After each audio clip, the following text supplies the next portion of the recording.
akan menjadi narasumber kita hari ini. Izin Pak Yogi, saya akan menyampaikan CV dari Pak Yogi karena ada pepatah kalau tak kenal maka harus ta'aruf ya Pak Yogi ya. Baik Bapak Ibu, beliau eh, Pak Yogi ini lahirnya di mana ya? Lahirnya mudah banget nih Pak Yogi. Nggak ada ini datanya, Cak. Pokoknya kalau tidak salah kelahiran 1981 sebaya dengan Hmm, anak pertama saya. Eh, Nama beliau Dr. Yogi Anggraena MS, enak. pendidikan terakhirnya S3. Sekarang sebagai ketua ya di Pusat Kurikulum dan Pembelajaran Kementerian Pendidikan Dasar dan Menengah, ketua tim kurikulum Bapak Ibu ya, ketua tim kurikulum dan pengembang kurikulum.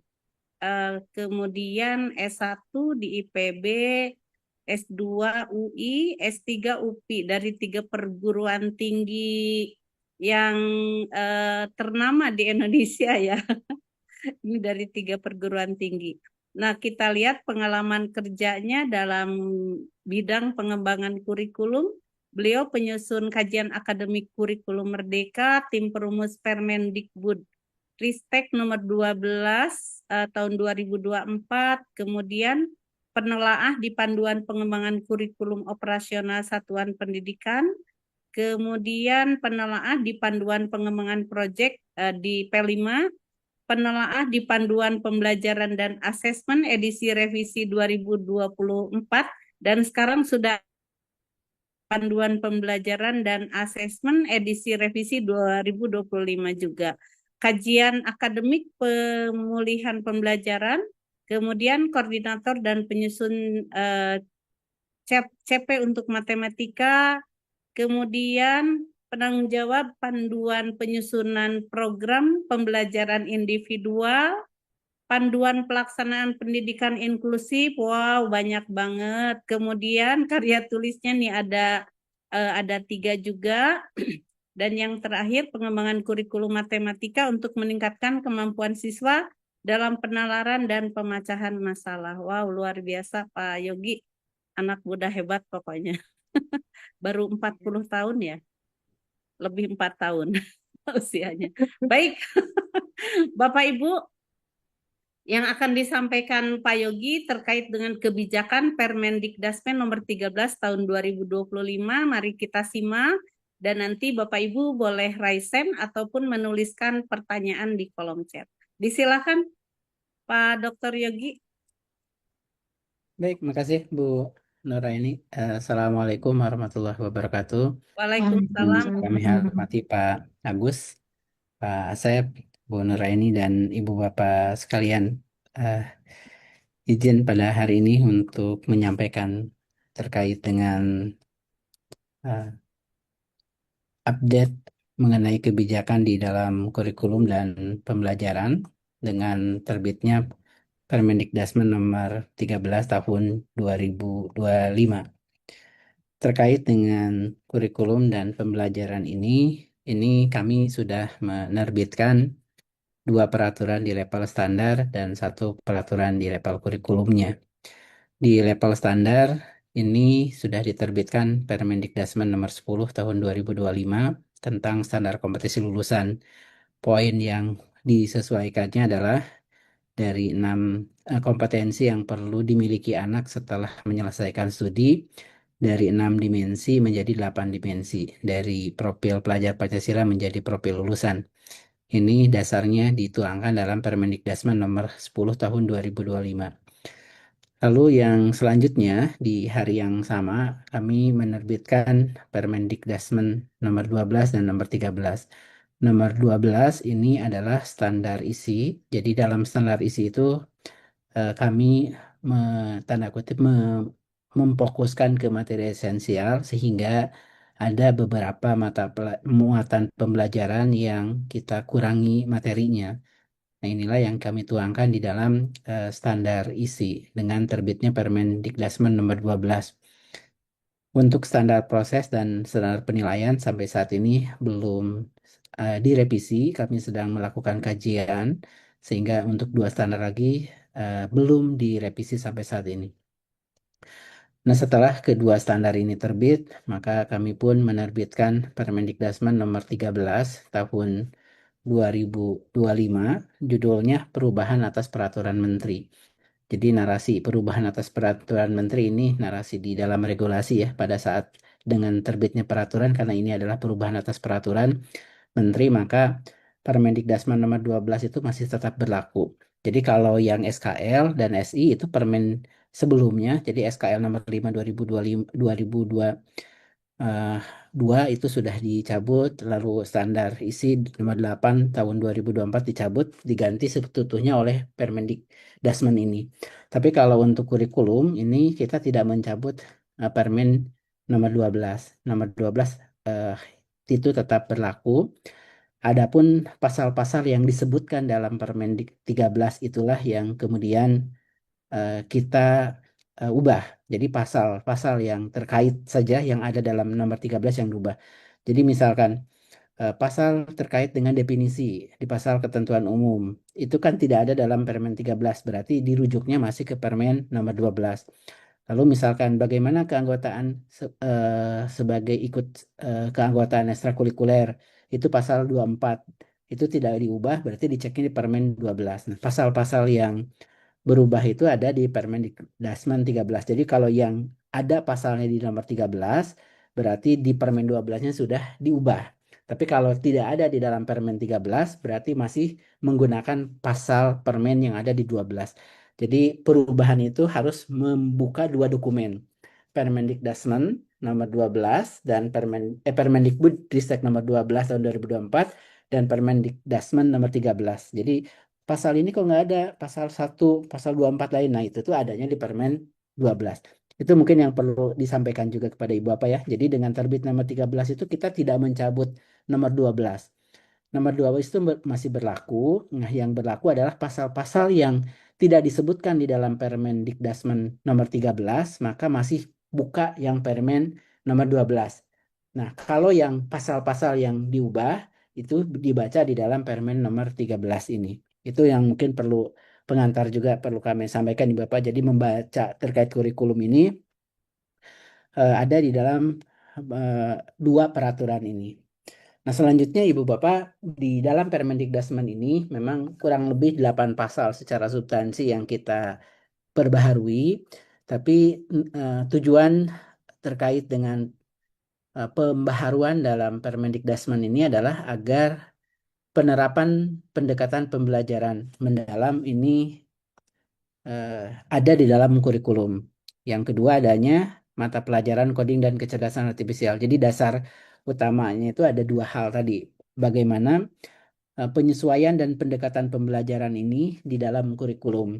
Jadi kita dalam hal ini adalah dalam rangka memperbaiki proses belajar, dengan penerapan pendekatan pembelajaran mendalam dan ingin lebih membekali kemampuan yang dibutuhkan perkembangan global saat ini dengan menambahkan mata pelajaran coding dan kecerdasan artifisial. Nah, dua substansi itu yang kita muat di dalam baik kerangka dasar termasuk di dalam beberapa pasalnya. Adapun memang selanjutnya ada beberapa penyesuaian yaitu terkait dengan kokurikuler ya, terkait dengan bentuk, kompetensi dan muatan di dalam kokurikuler dan juga terkait dengan penyediaan ekstrakurikuler. Jadi dengan di dalam Permendikdasmen ini eh, lebih memfasilitasi keempat hal tadi, pendekatan pembelajaran mendalam, coding kecerdasan artifisial, lalu ada penyesuaian terkait kokurikuler dan pengaturan tentang kegiatan ekstrakurikuler. Nah, pada saat peraturan ini berlaku, maka satuan pendidikan tetap menerapkan kurikulum merdeka dan menerapkan kurikulum 13. Jadi, terkait dengan penerapan kurikulum masih kurikulum merdeka dan kurikulum 2013. Nah, pertama mungkin terkait dengan pendekatan pembelajaran mendalam. Ini mulai dari tujuan, termasuk karakteristik, landasan. Ini sudah kami integrasikan di dalam kerangka dasar. Jadi dalam kerangka dasar, di dalam lampiran 1 itu kami sudah menaungi berkaitan dengan pembelajaran mendalam. Jadi dasar implementasi sekolah bagaimana penerapan pembelajaran mendalam itu sudah kami masukkan ke dalam peraturan ini, terutama di dalam lampiran 1 itu tuh sudah kami tuangkan. Nah, tujuan dengan dilakukannya pembelajaran mendalam itu adalah untuk memperbaiki proses belajar. Jadi, upaya untuk memperbaiki proses belajar dengan apa? Dengan dilakukan penguatan dalam pendekatan pembelajaran mendalam. Nah, pembelajaran mendalam inilah bagaimana kami memastikan ini bisa tercapai, maka kami sudah menyusun kerangkanya, yang mana kerangkanya itu ada 4 komponen, yaitu dimensi profil lulusan, prinsip pembelajaran, pengalaman belajar, dan kerangka belajar. Jadi, pembelajaran mendalam ini difokuskan agar pencapaian dimensi profil lulusan itu tercapai. Karena proses belajar baik intrakurikuler, kokurikuler, dan ekstrakurikuler itu tujuannya adalah mencapai dimensi profil lulusan. Jadi ada 8, yaitu anak-anak yang murid yang memiliki keimanan ketakwaan terhadap Tuhan Yang Maha Esa, kewargaan, kreativitas, kemandirian, komunikasi, kesehatan, kolaborasi, penalaran kritis. Ini tujuan kita, agar anak-anak dapat memiliki kemampuan ini. Ini kemampuan yang dibutuhkan pada saat ke depan.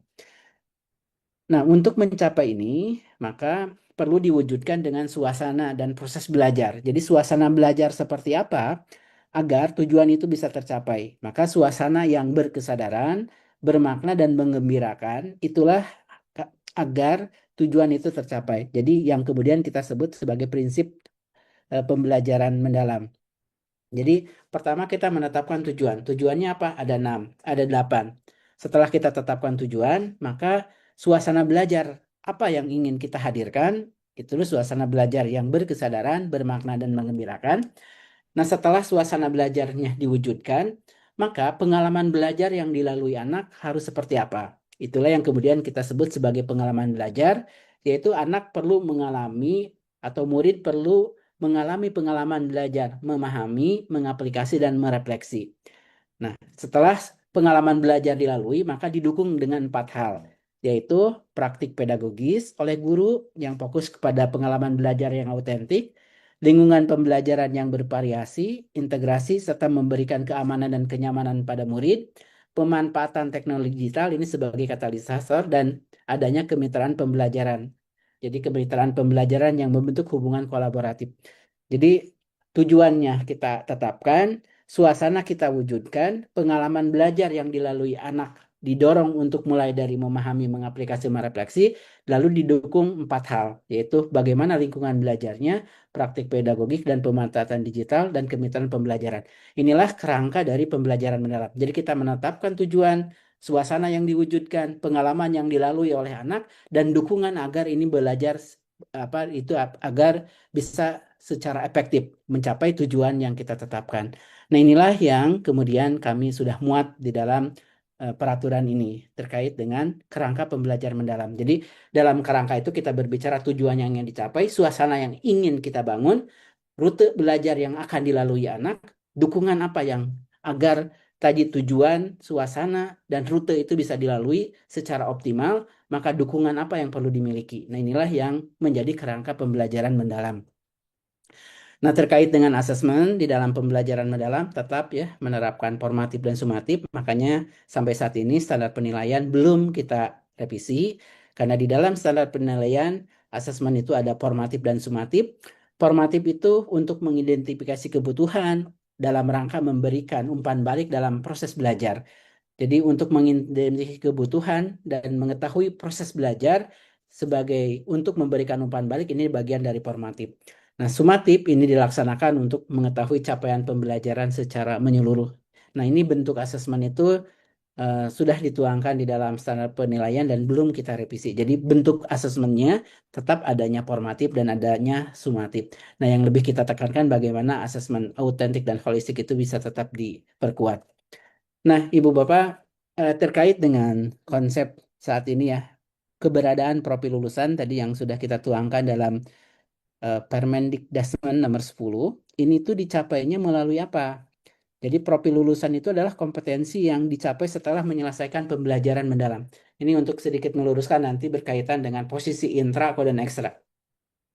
Jadi profil lulusan itu ada 8 dimensi, dicapainya melalui intrakurikuler. Jadi melalui intrakurikuler, diperkuat oleh kokurikuler. Kokurikuler ini pembelajaran untuk memperkuat, memperdalam pengayaan intrakurikuler dalam rangka pengembangan kompetensi dan ditambahkan ekstrakurikuler. Jadi untuk mencapai profil lulusan 8 dimensi, kalau sebelumnya kan 6 dimensi, itu tuh dicapainya itu melalui intra, ko, dan ekstra. Nah, selama ini seringkali ya, sebelumnya waktu profil pelajar Pancasila suka ketukar antara profil pelajar Pancasila dengan proyek penguatan profil pelajar Pancasila. Seolah-olah bahwa untuk mencapai profil pelajar Pancasila hanya lewat P5 saja. Padahal itu tuh bagian di dalamnya. Kalau lihat persentase, penguatan melalui P5 sebelumnya itu mungkin kurang lebih maksimal 30%. 70% itu dicapainya justru lewat intrakurikuler. Nah, desainnya Ibu Bapak, profil lulusan 8 dimensi ini bukan harus dicapai lewat satu mata pelajaran. Jadi profil lulusan itu dicapainya melalui intra. Intra itu kan kumpulan dari mata pelajaran. Ada agama, ada matematika, ada IPA, ada IPS, dan lain-lain. Jadi melalui kumpulan mata pelajaran, lalu ditambahkan oleh kokurikuler untuk penguatannya. Ditambahin lagi tambahannya ekstrakurikuler. Jadi untuk mencapai kompetensi 8 dimensi itu, memang pimpinan satuan pendidikan perlu mulai memetakan. Jadi jangan menjadi beban satu guru untuk pencapaian ke-8 dimensi. Nah, ini yang menjadi berat itu adalah guru di dalam mata pelajaran merasa menjadi tanggung jawab. Misalkan saya guru matematika, merasa bertanggung jawab harus mencapai ke-8-nya. Nah, ini kemampuan yang dimiliki anak itu justru dicapainya itu di level sekolah dan di akhir jenjang. Melalui apa? Melalui intrakurikuler, sehingga tidak mesti dipaksakan matematika harus ada 8 dimensi. Bahasa Indonesia harus ada 8 dimensi, agama 8 dimensi. Karena kalau masing-masing dipaksakan ke 8 dimensi, ini menjadi berat.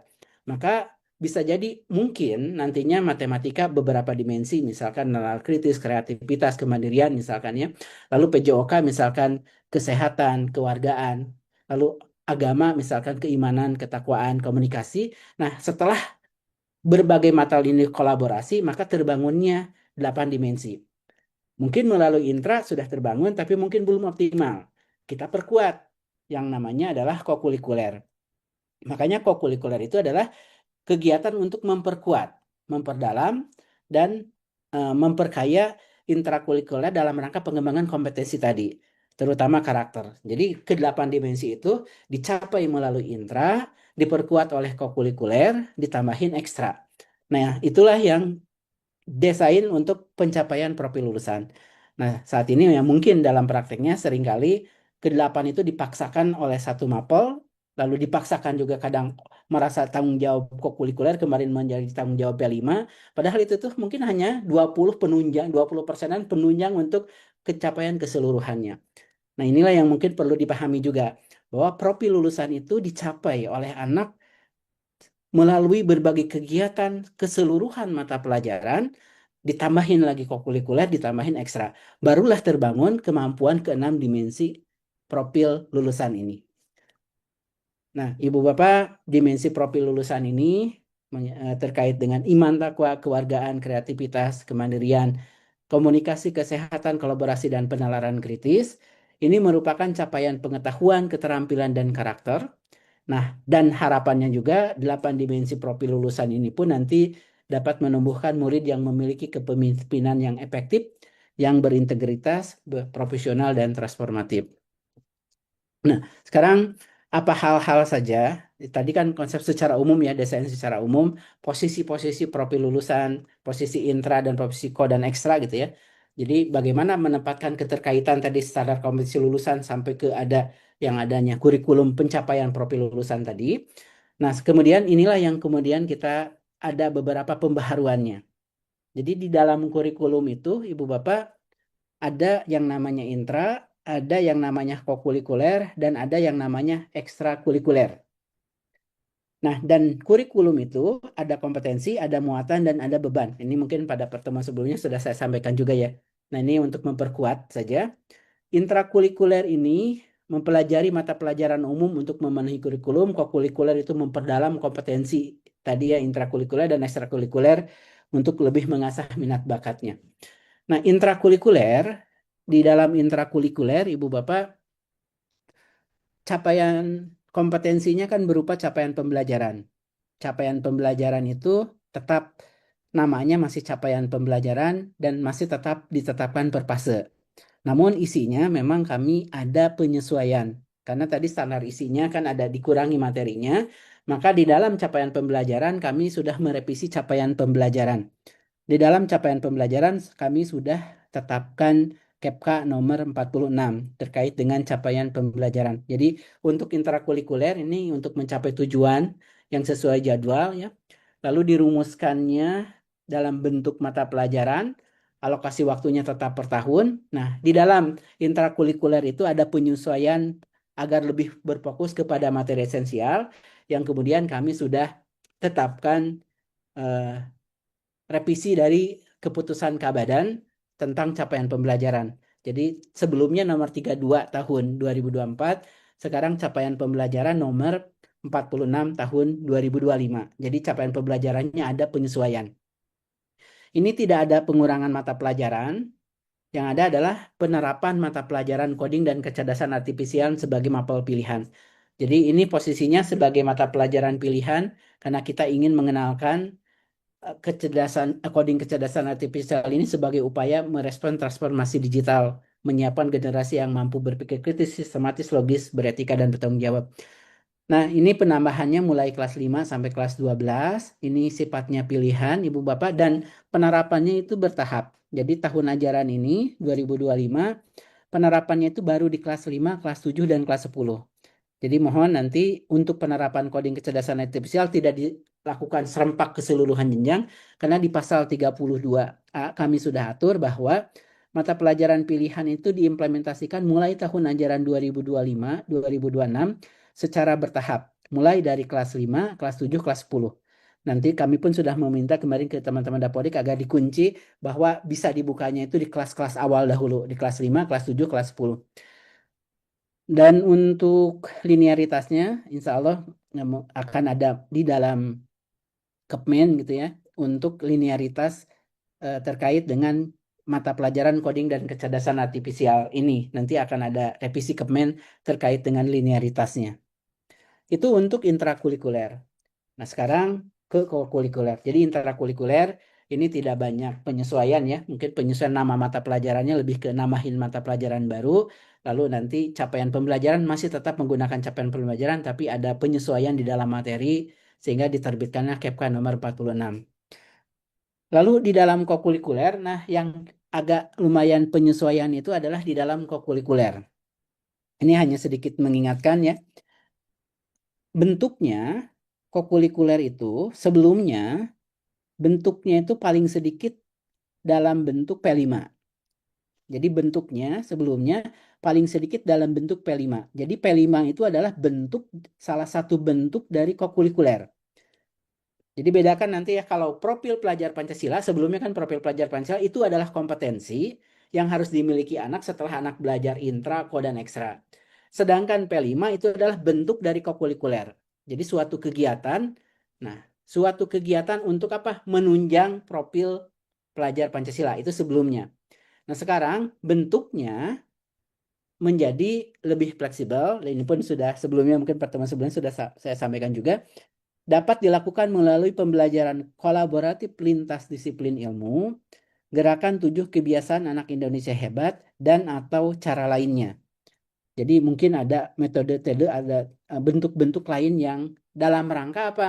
Memperkuat intrakurikuler, mengembangkan karakter. Nah, ini bagian dari kokurikuler. Maka kami, apa kriteria masuk kokurikuler, di dalam panduan kokurikuler pun kami sebutkan ada beberapa hal, oh ini bisa diklaim sebagai kokurikuler. Jadi bentuknya dari P5 menjadi kolaboratif lintas disiplin ilmu, gerakan 7 kebiasaan anak hebat, dan cara lainnya. Jadi ini ada beberapa penyesuaian bentuk. Jadi lebih banyak terfasilitasi aktivitas-aktivitas di satuan pendidikan. Nah, kompetensinya sebelumnya kokurikuler itu untuk memperkuat 6 dimensi. Sekarang kokurikuler itu untuk memperkuat 8 dimensi. Jadi untuk memperkuat 8 dimensi. Jadi nama kokurikuler itu tetap ya kokurikuler, bentuknya sebelumnya P5. Jadi yang berubah itu adalah bentuk. Bentuknya sebelumnya P5, sekarang bentuknya menjadi kolaboratif lintas disiplin ilmu, 7 kebiasaan anak hebat, dan cara lainnya.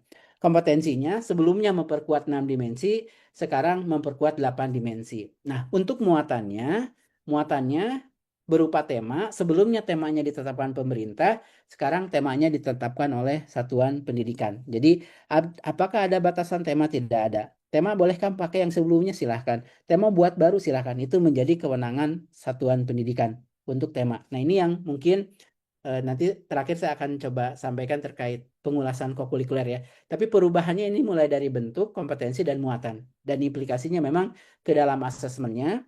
Asesmennya pun untuk kokurikuler itu tidak ada lagi rapot yang berdiri secara sendiri. Lalu untuk ekstra itu Ibu Bapak ini hanya pasal terkait dengan penyebutan satuan pendidikan sekurang-kurangnya menyediakan ekstrakurikuler kepramukaan atau kepanduan lainnya. Menambahkan pasal itu saja di dalam kokurikuler, di dalam permen ini. Sedangkan bagaimana pengembangan visi dan lain-lain itu dalam lampiran 3 itu tidak banyak kita perbaharui. Karena eskul ini kan ekstra ya. Ini untuk pengembangan karakter, jadi ekstra satuan pendidikan menyediakan jumlah yang dapat dipilih sesuai kebutuhan murid dan minat peserta didik. Nah, setelah terbitnya Permendikdasmen, kami juga sudah menerbitkan KEPK nomor 46 dan merevisi panduan-panduannya. Jadi kami sudah merevisi panduan kurikulum satuan pendidikan. Kalau sebelumnya mungkin tema yang diberikan oleh Bu Nuraini ya sebelum permen terbit ke saya ini terkait kurikulum satuan pendidikan. Dan sekarang sudah secara resmi ada panduannya. Panduan pengembangan kurikulum satuan pendidikan, ada tulisan edisi revisi tahun 2025. Lalu ada panduan pembelajaran dan asesmen edisi revisi tahun 2025. Dan yang mungkin diganti itu adalah sebelumnya panduan P5, sekarang menjadi panduan kokurikuler. Jadi tidak dipergunakan kembali panduan P5. Jadi kalau yang kurikulum satuan pendidikan dan pembelajaran asesmen itu kita ada revisi. Sedangkan untuk kokurikuler itu kita terbitkan baru adanya panduan kokurikuler. Nah, ini ketiga panduan ini sudah bisa Ibu Bapak download di website ini ya, kurikulum.kemdikbud.go.id. Mungkin izin saya tampilkan di sini karena nanti pun ada yang sedang kita kembangkan yaitu panduan mata pelajaran. Jadi nanti ada panduan mata pelajaran matematika, bahasa Indonesia, agama, IPA dan lain-lainnya akan untuk pegangan guru masing-masing menerjemahkan capaian pembelajaran ke perencanaan belajar pun kami akan terbitkan panduan di setiap mata pelajaran. Mungkin nanti semoga dalam bulan Agustus itu bisa kami terbitkan. Saat ini sedang proses setting. Nah, ini panduan pembelajaran asesmen Ibu Bapak. Ibu Bapak bisa download panduan kokurikuler, panduan kurikulum satuan pendidikan, lalu keputusan Kabadan nomor 46. Ini revisi capaian pembelajaran. Jadi capaian pembelajaran yang lama sudah kita cabut dan diterbitkan capaian pembelajaran yang baru ini. Lalu ada Permendikdasmen nomor 13, ini terkait dengan kurikulum yang saya sampaikan tadi ya. Dan kalaupun baca sebelumnya ada juga naskah akademiknya. Nah, untuk di dalam panduan kurikulum satuan pendidikan minggu lalu pertemuan sebelumnya sudah disampaikan komponennya tetap, mungkin ada penyesuaian pengorganisasian dan perencanaan pembelajaran. Nah, untuk di dalam panduan pembelajaran asesmen kami memasukkan berkaitan dengan perencanaan pembelajarannya. Jadi, bagaimana perencanaan pembelajaran yang menerapkan pembelajaran mendalam. Nah, itu kami tuangkan di dalam panduan pembelajaran dan asesmen. Dan mungkin poin lainnya yang perlu disesuaikan nantinya adalah di dalam laporan hasil belajar. Nah, kami lebih memperjelas ya, karena kemarin seolah-olah tidak boleh naik kelas, maka kami perjelas di sini silahkan itu menjadi keputusan sekolah gitu ya. Makanya aspek pertimbangan kenaikan kelas ini untuk menjawab juga, karena sebelumnya sebenarnya tidak naik kelas pun silahkan menjadi kriteria sekolah. Nah, ini kami semakin tegaskan, dalam penentuan kenaikan kelas, satuan pendidikan mempertimbangkan berbagai aspek penting mencerminkan pencapaian kesiapan murid ya ke kelas berikutnya. Yang dipertimbangkan bisa jadi pencapaian kompetensi murid ya, terkait dengan nilai berbagai mata pelajaran, intranya, kokurikuler, dan ekstranya. Termasuk juga bisa mempertimbangkan terkait dengan kehadiran. Bisa menjadi pertimbangan sekolah. Nah, itu kita kembalikan ke sekolah ini kan menjadi pertimbangan sekolah. Lalu di dalam rapornya, laporan hasil belajar, kami juga ada beberapa penyesuaian ya. Poin penting di dalam penyesuaian laporan belajar itu adalah terkait dengan eh, adanya catatan dari ini, saya tampilkan ya. Di sini adanya catatan atau tanggapan orang tua atau murid. Jadi kalau sebelumnya selesai di catatan wali kelas, maka yang barunya sekarang adalah di catatan orang tua atau murid. Jadi nanti setelah ke siswa, maka orang tua pun, karena bisa jadi nih sekolah catatannya anak seperti ini gitu. Padahal menurut orang tua berbeda. Nah itu silahkan ada catatan tanggapan orang tua terhadap bagaimana perkembangan anak. Dan yang kedua adalah adanya kolom kokurikuler. Nah, ini mungkin nanti akan saya tampilkan ya di dalam kokurikuler. Jadi kokurikuler itu nanti tidak ada lagi rapot. Kalau sebelumnya ada rapot P5, sekarang tidak ada rapot P5. Yang ada adalah laporan kokurikuler bagaimana nanti ditampilkan di laporan inti di dalam rapot inti anak dan cukup mendeskripsikan nanti secara singkat. Misalkan di semester 1, ini contohnya ya. Misalkan di semester 1 anak lagi memperkuat 2 dimensi, yaitu dimensi kreativitas dan dimensi komunikasi. Maka deskripsi dalam kokurikulernya cukup seperti ini. Ananda sudah baik dalam kreativitas yang terlihat dari kemampuan menemukan mengembangkan alternatif solusi. Namun Ananda perlu berlatih mengomunikasikan gagasan. Nah, ini bagaimana prosesnya, itu adalah dalam panduan kokurikuler. Tapi rapotnya itu nanti disimpan di sini. Jadi tidak ada rapot kokurikuler sendiri, tapi yang dicantumkan itu hasil akhir dari analisis kokurikulernya. Nah, di dalam panduan kokurikuler, nah ini yang mungkin memang agak baru ya, kami juga sudah menampilkan berkaitan dengan bentuk-bentuknya kokurikuler ini. Jadi kokurikuler ini kan ada bentuknya tadi kolaborasi lintas disiplin ilmu, ada gerakan 7 kebiasaan anak Indonesia hebat. Nah ini kami buat contohnya, baik perencanaan belajarnya, termasuk bagaimana nanti melakukan asesmennya. Nah di dalam perencanaannya, misalkan kolaboratif lintas, ini pun kami bantu ya proses-proses peran-peran ya, karena dalam kokurikuler itu ada peran sebagai fasilitator, ada peran sebagai koordinator. Namanya koordinator, namanya karena di dalam beban kerja guru itu sudah tereksplisit namanya koordinator pembelajaran berbasis proyek, maka nanti nama jabatannya adalah koordinator pembelajaran berbasis proyek. Tapi fungsi-fungsinya itu adalah dalam kokurikuler. Apakah harus berupa proyek? Tidak. Nanti ada Kepmen turunan dari beban kerja guru yang akan terbit ya. Jadi untuk mendetailkan bahwa koordinator pembelajaran berbasis proyek itu yang dimaksudkan itu adalah koordinator kokurikuler dan ini merupakan beban kerja tambahan. Jadi kalau fasilitator itu sudah melekat, tapi kalau koordinator itu tetap beban kerja tambahan, 1 rombongan belajar 2 jam dan kalau 3 rombongan belajar 6 jam. Nanti di dalam Kepmennya akan diperjelas untuk turunan dari beban kerja guru ya, turunan dari Permen nomor 11 2025 itu akan ada Kepmennya nantinya. Nah, Ibu Bapak di dalamnya kami juga memberikan contoh-contoh misalkan kalau kolaboratif lintas disiplin ilmu bagaimana? Ya, pertama tentukan dimensi apa yang ingin diperkuat, setelah itu tentukan tema, mapel apa yang akan terlibat, baru susun perencanaan belajarnya. Kalau kegiatan kokurikuler bagaimana? Kalau kokurikuler itu tentukan dimensinya, tentukan temanya, lalu kebiasaan apa yang diperkuat buat perencanaannya. Nah, ini ada contohnya di bagian bawah ya, terkait dengan perencanaan kokurikuler ini. Misalkan kalau lintas disiplin ilmu tadi, contohnya gimana nanti? Misalkan kami menentukan, contohnya yang ingin dibangun adalah kewargaan dan komunikasi. Oh, tema apa yang ingin dibangun? Misalkan anak sekolah. Nah, nanti mata pelajaran apa yang terkait? Oh, mata pelajaran yang terkait adalah Pancasila dan Bahasa Indonesia. Setelah itu baru buat perencanaan belajarnya. Jadi tentukan dimensinya apa, temanya apa, lalu mapel apa yang terlibat. Nah, itu nanti baru dibuat perencanaan belajarnya nantinya. Mata pelajaran apa yang terlibat. Nah, ini contohnya, misalkan ini satu sekolah di SMP ya, temanya adalah peduli lingkungan. Jadi temanya Kenapa harus pakai tema? Karena bentuk muatan pembelajaran kokurikuler itu tema. Kalau intrakurikuler bentuknya adalah mata pelajaran. Kalau intrakurikuler itu bentuk muatan pembelajaran intrakurikuler itu disebut mata pelajaran.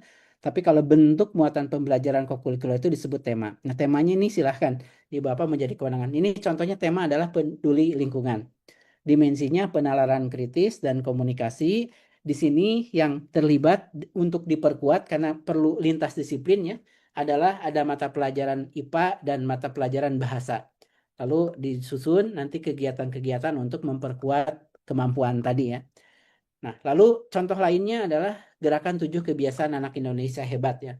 Misalkan ini tujuan temanya adalah hidup sehat, dimensinya adalah dimensi kesehatan dan kemandirian.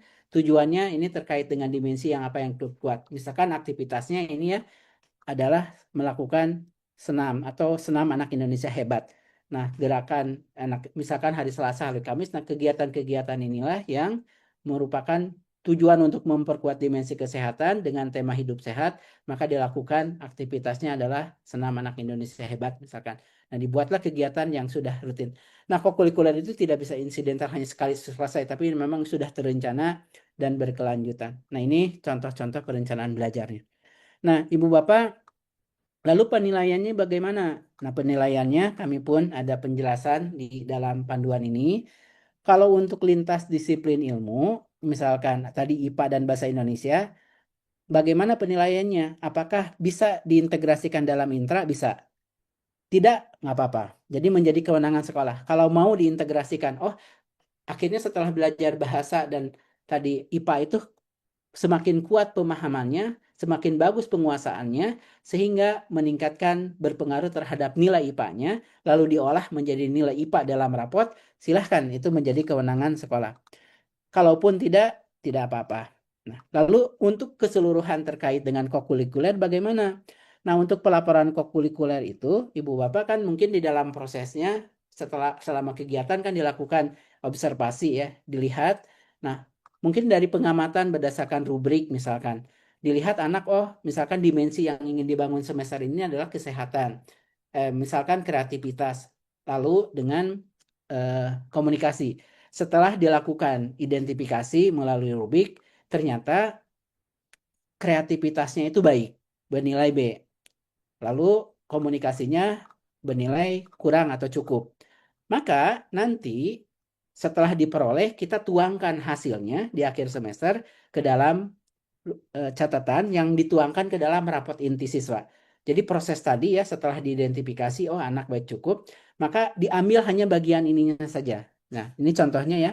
Oh ternyata baik terkait dengan penalaran kritisnya, lalu komunikasinya kurang. Maka dideskripsikan penalaran kritisnya ini sudah baik, lalu perlu ditingkatkan mengenai komunikasi. Nah, hanya bagian ini aja nanti yang dituangkan ke dalam rapot intinya. Jadi tidak ada rapot berdiri sendiri rapot kokurikuler. Jadi bagian ini yang diambil ya. Jadi tidak usah panjang lebar lagi penuangan dalam rapotnya kokurikuler, tapi mungkin cukup 1 atau 2 baris yang dituangkan ke dalam rapor intinya. Nah, oleh karena itu Ibu Bapak kami mengingatkan kembali 8 dimensi itu perlu dicapainya oleh anak di akhir jenjang. Di akhir jenjang yang dicapai melalui intra dan melalui kokurikuler. Ditambahin ekstra. Dengan kata lain, jangan menjadi beban bahwa dipaksakan satu mata pelajaran harus 8 dimensinya. Dan jangan dipaksakan juga karena kokurikuler itu justru untuk memperkuat tadi intra yang mungkin proporsi paling banyak pencapaian 8 dimensi itu melalui intra. Kokurikuler itu untuk memperkuat. Maka 8 dimensi ini pun jangan dipaksakan dalam satu semester, dihabiskan satu semester. Ke-8 dimensi ini perlu didesain, dipetakan itu diselesaikannya kapan? Di akhir jenjang. Di SMP kan dalam 3 tahun, 8 dimensi ini perlu diperkuat dalam 3 tahun. 3 tahun itu dalam 6 semester. Bisa jadi mungkin semester 1 2 dimensi, semester 2 2 dimensi gitu ya. Mungkin ada dimensi yang beririsan silahkan. Tapi jangan sampai menjadi, kami harus dalam semester 8-8-nya. Itu menjadi berat nanti bagi satuan pendidikan ya. Nah itu yang mungkin dipetakan terencana sekolah. Kita perkuat loh dimensi ini. Sehingga dimensinya fokus ke hanya 1 atau 2 dimensi, fokus dan anak akhirnya terbangun kemampuan itu. Itu mungkin Bu Nuraini dari saya, dan silahkan jika ada yang mau didiskusikan. Terima kasih. Assalamualaikum warahmatullahi wabarakatuh. Waalaikumsalam warahmatullahi wabarakatuh. Wah, ini sangat menarik banget nih. Kemarin simpang siur berita terkait dengan kokurikuler, Bapak Ibu, Iya, sekarang sudah jelas ya Bapak jelas. Ibu apa yang disampaikan Pak Dr. Yogi. Kita ke yang raise hand dulu. Saya beri kesempatan untuk yang pertama Pak Arif. Dari Putin, ya. Ini anak aku nih. Oh, anak gue, anak gue. Selalu ingin terdepan. Mangga Pak Arif, silakan. Suara saya terdengar. Jelas. Assalamualaikum warahmatullahi wabarakatuh. Waalaikumsalam warahmatullahi wabarakatuh. Semoga ibu-ibu, bapak-bapak semua Allah berikan kebaikan, keberkahan, Amin. khususnya biar awet muda, Mas Dr. Yogi Anggraena Mas. Sama dan Mas mak saya Bu Nuraini, alhamdulillah. Saya tadinya masih tidur-tidur ngantuk-ngantuk, terus kemudian pas baca perintah dari emak saya langsung hadir gitu. Dan hari ini Pak Yogi mampu membuka tabir semuanya, Pak Yogi. Saya ingin pada sore hari ini ingin melakukan testimoni sangat luar biasa, mungkin mewakili teman-teman yang lain, terang benderang dan seterusnya. Alhamdulillah. Dan kami di Al-Azhar merasa ada payung hukum yang luar biasa dengan adanya kurikuler ini gitu ya. Karena kita sudah lama, hampir 3 tahun, saya menerapkan one base project. One base project itu mata pelajaran lintas mata pelajaran, tapi nilainya ke intrakurikuler. Berbeda dengan P5 juga gitu. Nah, terus kemudian kita ada project akhir sekolah juga, Bu Nuraini juga tahu. Nah, itu sekarang alhamdulillah tadi sudah disampaikan itu bisa masuk di kokurikuler sebagai penguatan di intrakurikuler. Dan kalau boleh kami bertestimoni, alhamdulillah dengan kurikulum yang penyempurnaan hari ini, kemarin bagus, tapi hari ini kayaknya kita lebih ngepas gitu di kurikulum yang sudah dijelasin oleh Pak Yogi ini. Saya hanya ingin mengucapkan terima kasih aja Pak Yogi, hari ini terang benderang. Nanti mungkin lebih terang lagi Bunda Nuraini main lagi ke Al-Azhar. Pak Sarifudin. Ya, saya barakallah Bapak atur nuhun sekali-kali main ke Cianjur Pak, mungkin nanti kita undang. Oh, siap. Kapusnya juga orang Cianjur aslinya. Barakallah, terima kasih Ya, banyak Pak khususnya Sarifudin. Mak Nuraini atur nuhun. Barakallah. Assalamualaikum. Waalaikumsalam warahmatullahi wabarakatuh. Biasa anak gue. Anak gue. Baik, karena ini bukan pertanyaan, Tanyaan, ya. namun merupakan pernyataan dan Testimoni. testimoni. Saking bahagianya dapat sesuatu yang baru nih. Karena kemarin masih ada tabir, sekarang sudah terbuka. Baik, terima kasih Pak Arif, Pak Yogi yang sudah mendengarkan. Kita lanjut ke Ibu Titik Mukawana dari Blitar, silakan. Halo Bu Titik. Halo, Assalamualaikum warahmatullahi wabarakatuh. Waalaikumsalam. Suara saya sudah terdengar, Sik Nur. Terdengar Jelas. banget, Mbak Iya. Titik. Alhamdulillah ini saya bawa banyak PR dari teman-teman ini, Oh, Sik Nur ya. Silakan. Ya, pertama Pak Yogi terkait dengan pengembangan ini struktur kurikulum di Permendikdasmen nomor 13. Di struktur kurikulum itu kan kalau kita lihat memang tidak ada perubahan muatan pembelajaran ya, tetap pendidikan agama, terus ada pendidikan Pancasila. Yang ini ketika kita sambungkan standar isi seperti kemarin disampaikan Pak Yogi bahwa pengembangan kurikulum itu merujuk pada standar isi maupun SKL. Nah, itu kemarin kami mengajak teman-teman pada saat sebelum menyusun KSP itu membedah dulu standar isi. Di situ teman-teman menemukan di standar isi itu ada yang namanya pendidikan Pancasila, ada pendidikan kewarganegaraan. Nah, sedangkan masuknya ke struktur kurikulum di Permen 13 itu hanya pendidikan Pancasila. Terus yang kita tanyakan pendidikan kewarganegaraannya itu masuk kemana? atau pada terintegrasi sebagai dimensi kewargaan itu yang dikuatkan padaku atau bagaimana ini yang pendidikan kewarganegaraan itu ada di standar isi tetapi di struktur kurikulum Permen 13 itu bunyinya masih Pancasila. Demikian juga Pak Yogi yang di struktur kurikulum itu ada mata pelajaran informatika.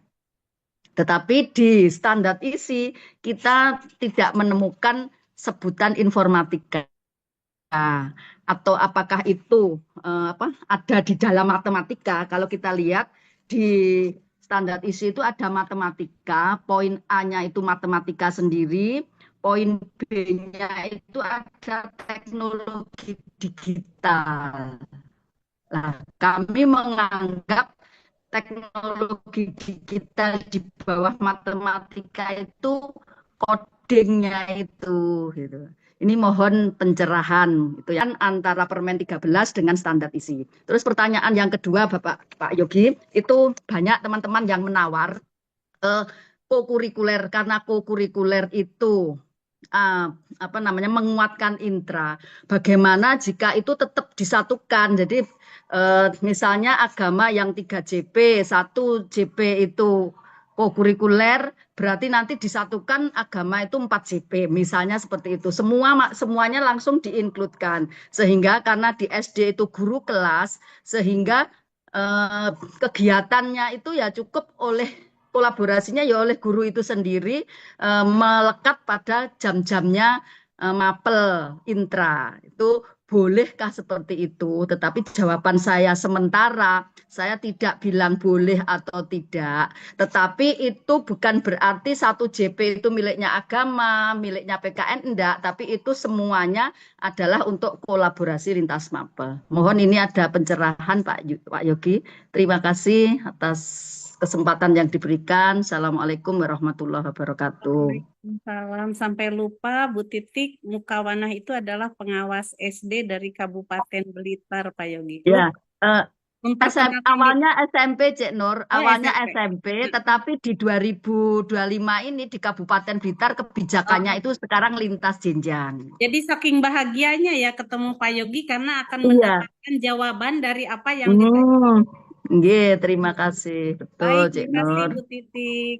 Silahkan Pak Yogi, sudah bisa ditangkap ada 2 pertanyaan yang disampaikan Bu Titik ya, di struktur kurikulum dan yang kokurikuler. Ya, makasih. Pertama terkait dengan standar isi. Jadi dalam standar isi itu kita menurunkan apa yang dituangkan di dalam peraturan pemerintah. Peraturan pemerintah menurunkan dari apa yang tertuang dalam undang-undang. Saya izin menampilkan di dalam peraturan pemerintah terkait standar nasional pendidikan. Jadi standar isi itu tuh menerjemahkan apa yang ada di dalam peraturan pemerintahnya. Di dalam peraturan pemerintahnya itu disebut bahwa kurikulum pendidikan dasar dan menengah wajib memuat pendidikan agama. Jadi ini bukan mapel, muatan.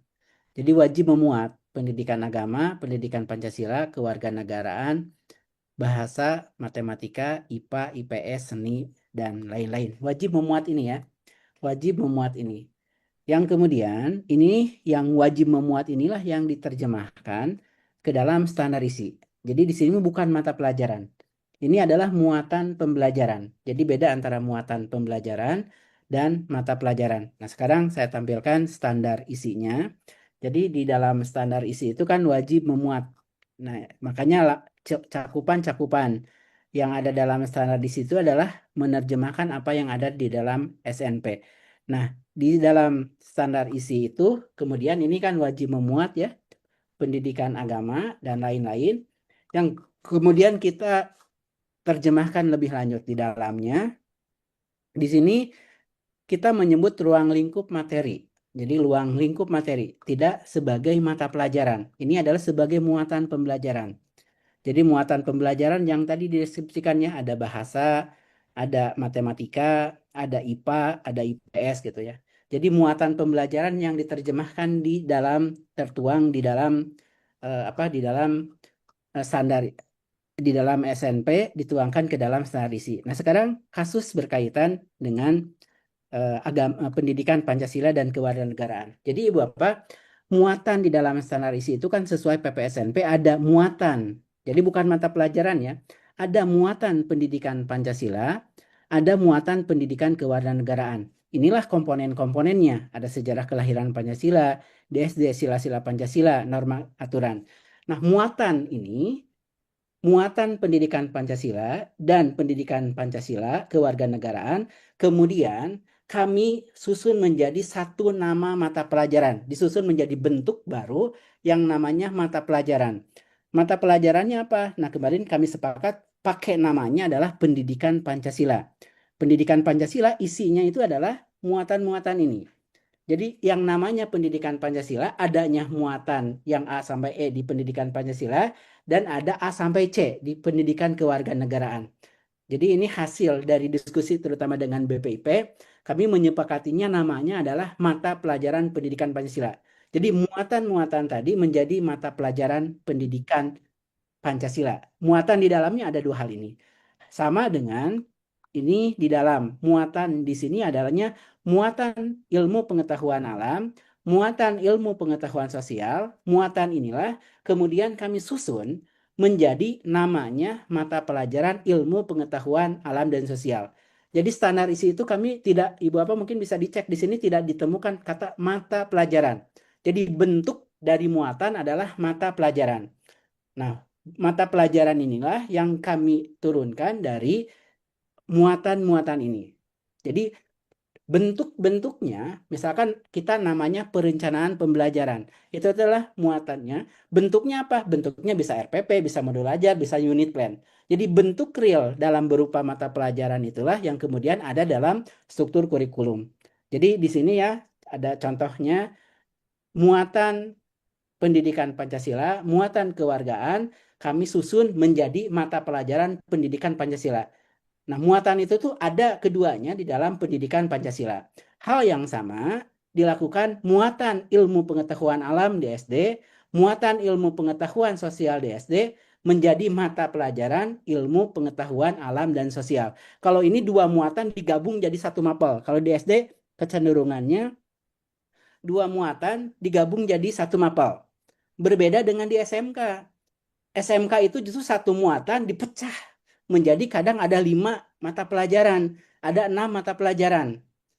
Jadi kalau di SD 2 muatan digabung jadi satu, jadi ini pertimbangan pada saat kurikulum itu ada 2 muatan digabung jadi satu mata pelajaran. Kalau di SMA, di SMK justru satu muatan dipecah menjadi beberapa mapel. Itu banyak terjadi di SMK ya. Beberapa mapel dipecah lah. Jadi misalkan di sini yang hanya diatur program A dipecah jadi mata pelajaran konsentrasi yang banyak gitu. Nah, itulah yang kemudian beda antara muatan. Jadi bentuk dari muatan adalah mata pelajaran. Makanya di sini kami tidak menggunakan istilah. Misalkan ini terjadi juga nih.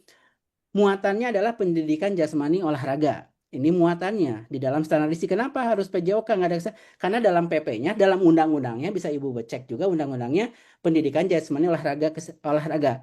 Tapi kami bentuk menjadi mata pelajaran namanya PJOK, pendidikan jasmani olahraga kesehatan. Jadi bentuk terakhirnya adalah PJOK. Nah, hal yang sama tadi ya, pertimbangan berdasarkan muatan-muatan inilah yang ada berkaitan dengan muatan terkait dengan teknologi, maka kami pertimbangkan menjadi mata pelajaran, ada mata pelajaran informatika, ada mata pelajaran coding kecerdasan artifisial. Jadi berdasarkan muatan tadi, maka kami pertimbangkan menjadi mata pelajaran. Jadi di dalam standarisasi telah berupa muatan yang kemudian diterjemahkan ke dalam kurikulum menjadi mata pelajaran. Guru itu nanti pegangannya apa? Mata pelajaran realnya. Karena standar itu dirujuk oleh kami, pengembangan kurikulum, diterjemahkan menjadi kerangka dasar struktur kurikulum. Kerangka dasar struktur kurikulum nanti dirujuk oleh sekolah. Jadi walaupun misalkan kewargaan ada muatan, tapi kami berdasarkan pertimbangan tidak perlu menjadi 2 mapel yang berbeda. Cukup jadi satu mapel, tapi muatan dari kewargaan dan Pancasila itu ada di dalam yang namanya pendidikan Pancasila. Itu pertimbangan-pertimbangan menjadi mata pelajaran gitu ya. Jadi beda antara muatan dengan mata pelajaran. Nah, itu yang perlu dibedakan Ibu Bapak. Jadi muatan didesain ke dalam mata pelajaran itu kadang dari 2 menjadi 1, ada yang sama misalkan matematika tetap jadi matematika, ada yang kadang dari 1 dipecah jadi beberapa. Di SMK tuh banyak dari satu muatan dipecah jadi berbagai mata pelajaran. Nah, itulah yang menjadi pertimbangan di dalam kurikulum ya, sehingga rujukan sekolah nanti menjadi mata pelajaran. Hmm. Pertanyaan kedua apa Bu? Nureni tadi lupa. Pertanyaan kedua terkait dengan kokurikuler. Hmm. Kalau tempo hari kan diambil tuh 1 JP ya dari setiap Oh mapelnya. iya. Nah, sekarang ini banyak banget nih pertanyaan terkait dengan kokurikuler ini dalam pelaksanaannya. Ya.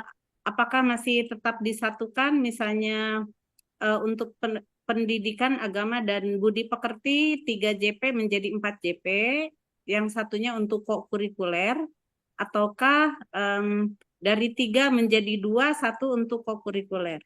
Ya, kasih.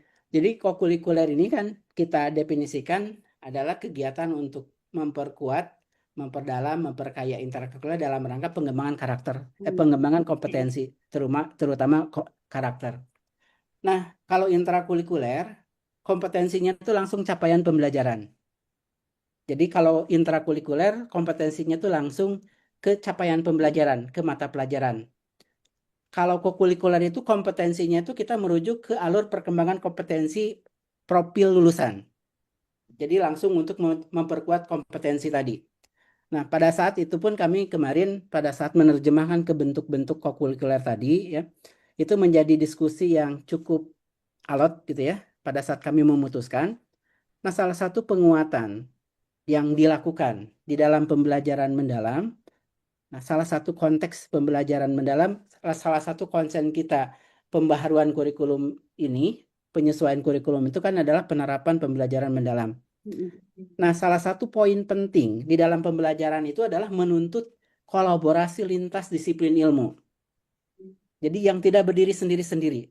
Makanya kalau dalam intra memang agak susah nih pada saat intra meminta sekolah atau guru membiasakan kolaboratif lintas disiplin itu agak sulit. Tadinya mau kita wajibkan setiap guru ada kolaboratif gitu ya, ada harus belajar lintas gitu. Tapi agak lumayan rumit. Maka kemudian di dalam waktu terkait dengan kokurikuler inilah sarana kita untuk melakukan kolaboratif lintas disiplin ilmu. Jadi justru kita ingin memperkuat dan membiasakan kolaboratif disiplinnya. Jadi kalau kita biasakan diperkenankan masing-masing mapel, satu potensinya ini yang nggak akan berjalan. Niat kita untuk kolaboratif lintas disiplin itu tidak terjadi. Makanya kenapa di dalam panduannya kolaboratif lintas disiplin ilmu. Satu ya, bentuknya kolaboratif lintas disiplin. Karena dalam rangka justru memperkuat pembelajaran mendalam. Pertimbangan yang kedua adalah ini kan untuk memperkuat kompetensi terutama karakter. Kalau nanti dihabiskan waktunya agama dipakai untuk agama saja, bahasa Indonesia untuk agama Indonesia saja, padahal kita ingin alokasi waktu total keseluruhan. Misalkan ada penguatan tadi gerakan 7 kebiasaan, ada misalkan sekolah punya program, ada untuk program meningkatkan iman ketakwaan dengan ngaji bersama setiap hari setengah jam, atau misalkan untuk pembiasaan kesehatan, dimensi kesehatan ada senam setiap hari Selasa dan Kamis. Kalau waktunya sudah dihabis oleh masing-masing mapel, ini menjadi tambahan jam. Padahal niat kita tidak menambah beban jam. Sehingga kegiatan yang banyak tadi itu bisa menggunakan waktu kokurikuler ini. Maka kokurikuler ini kita dorong di dalam panduannya tidak untuk mata pelajaran yang berdiri sendiri. Yang berdiri sendiri silahkan gunakan waktu intranya saja. Nah, untuk kokurikuler lintas disiplin. Jadi ini dalam rangka memperkuat pembelajaran mendalam. Jadi ini yang kemudian di dalam panduan kami pun terus pada saat diskusi ini, diskusi yang cukup alot gitu ya. Apakah ini bolehkah sekolah untuk sudah masing-masing mapel aja? Nah, pada saat itu ya, tapi akhirnya disepakati kalau seperti itu pembelajaran mendalam, penguatan ini tuh untuk lintas disiplin itu tuh sulit terwujud. Maka kita mendorong kokurikuler untuk lintas disiplin. Itu mungkin pertimbangannya kenapa di dalam panduannya untuk khusus yang berdiri mata pelajaran sendiri tidak difasilitasi di dalam kokurikuler ini. Baik, Bu Titik seperti itu ya. Nanti bisa kita baca kembali dari panduan kokurikuler yang bisa didapat di laman Kemendikdasmen. Pak Yogi izin saya akan membacakan terkait Chat ya. pertanyaan. Ada yang protes tuh. Apa yang Iya. dari chat nggak dibacakan? Ini Bapak sedang disalin ya. Tapi jika yang sama tak perlu dijawab ya Pak Yogi. Pak Yogi bisa membaca mungkin untuk mempersingkat waktu. Yang dari Pak Yusmin ini tadi sudah ya. Dasar antara intrako dan lintas mapel tadi sudah dijelaskan.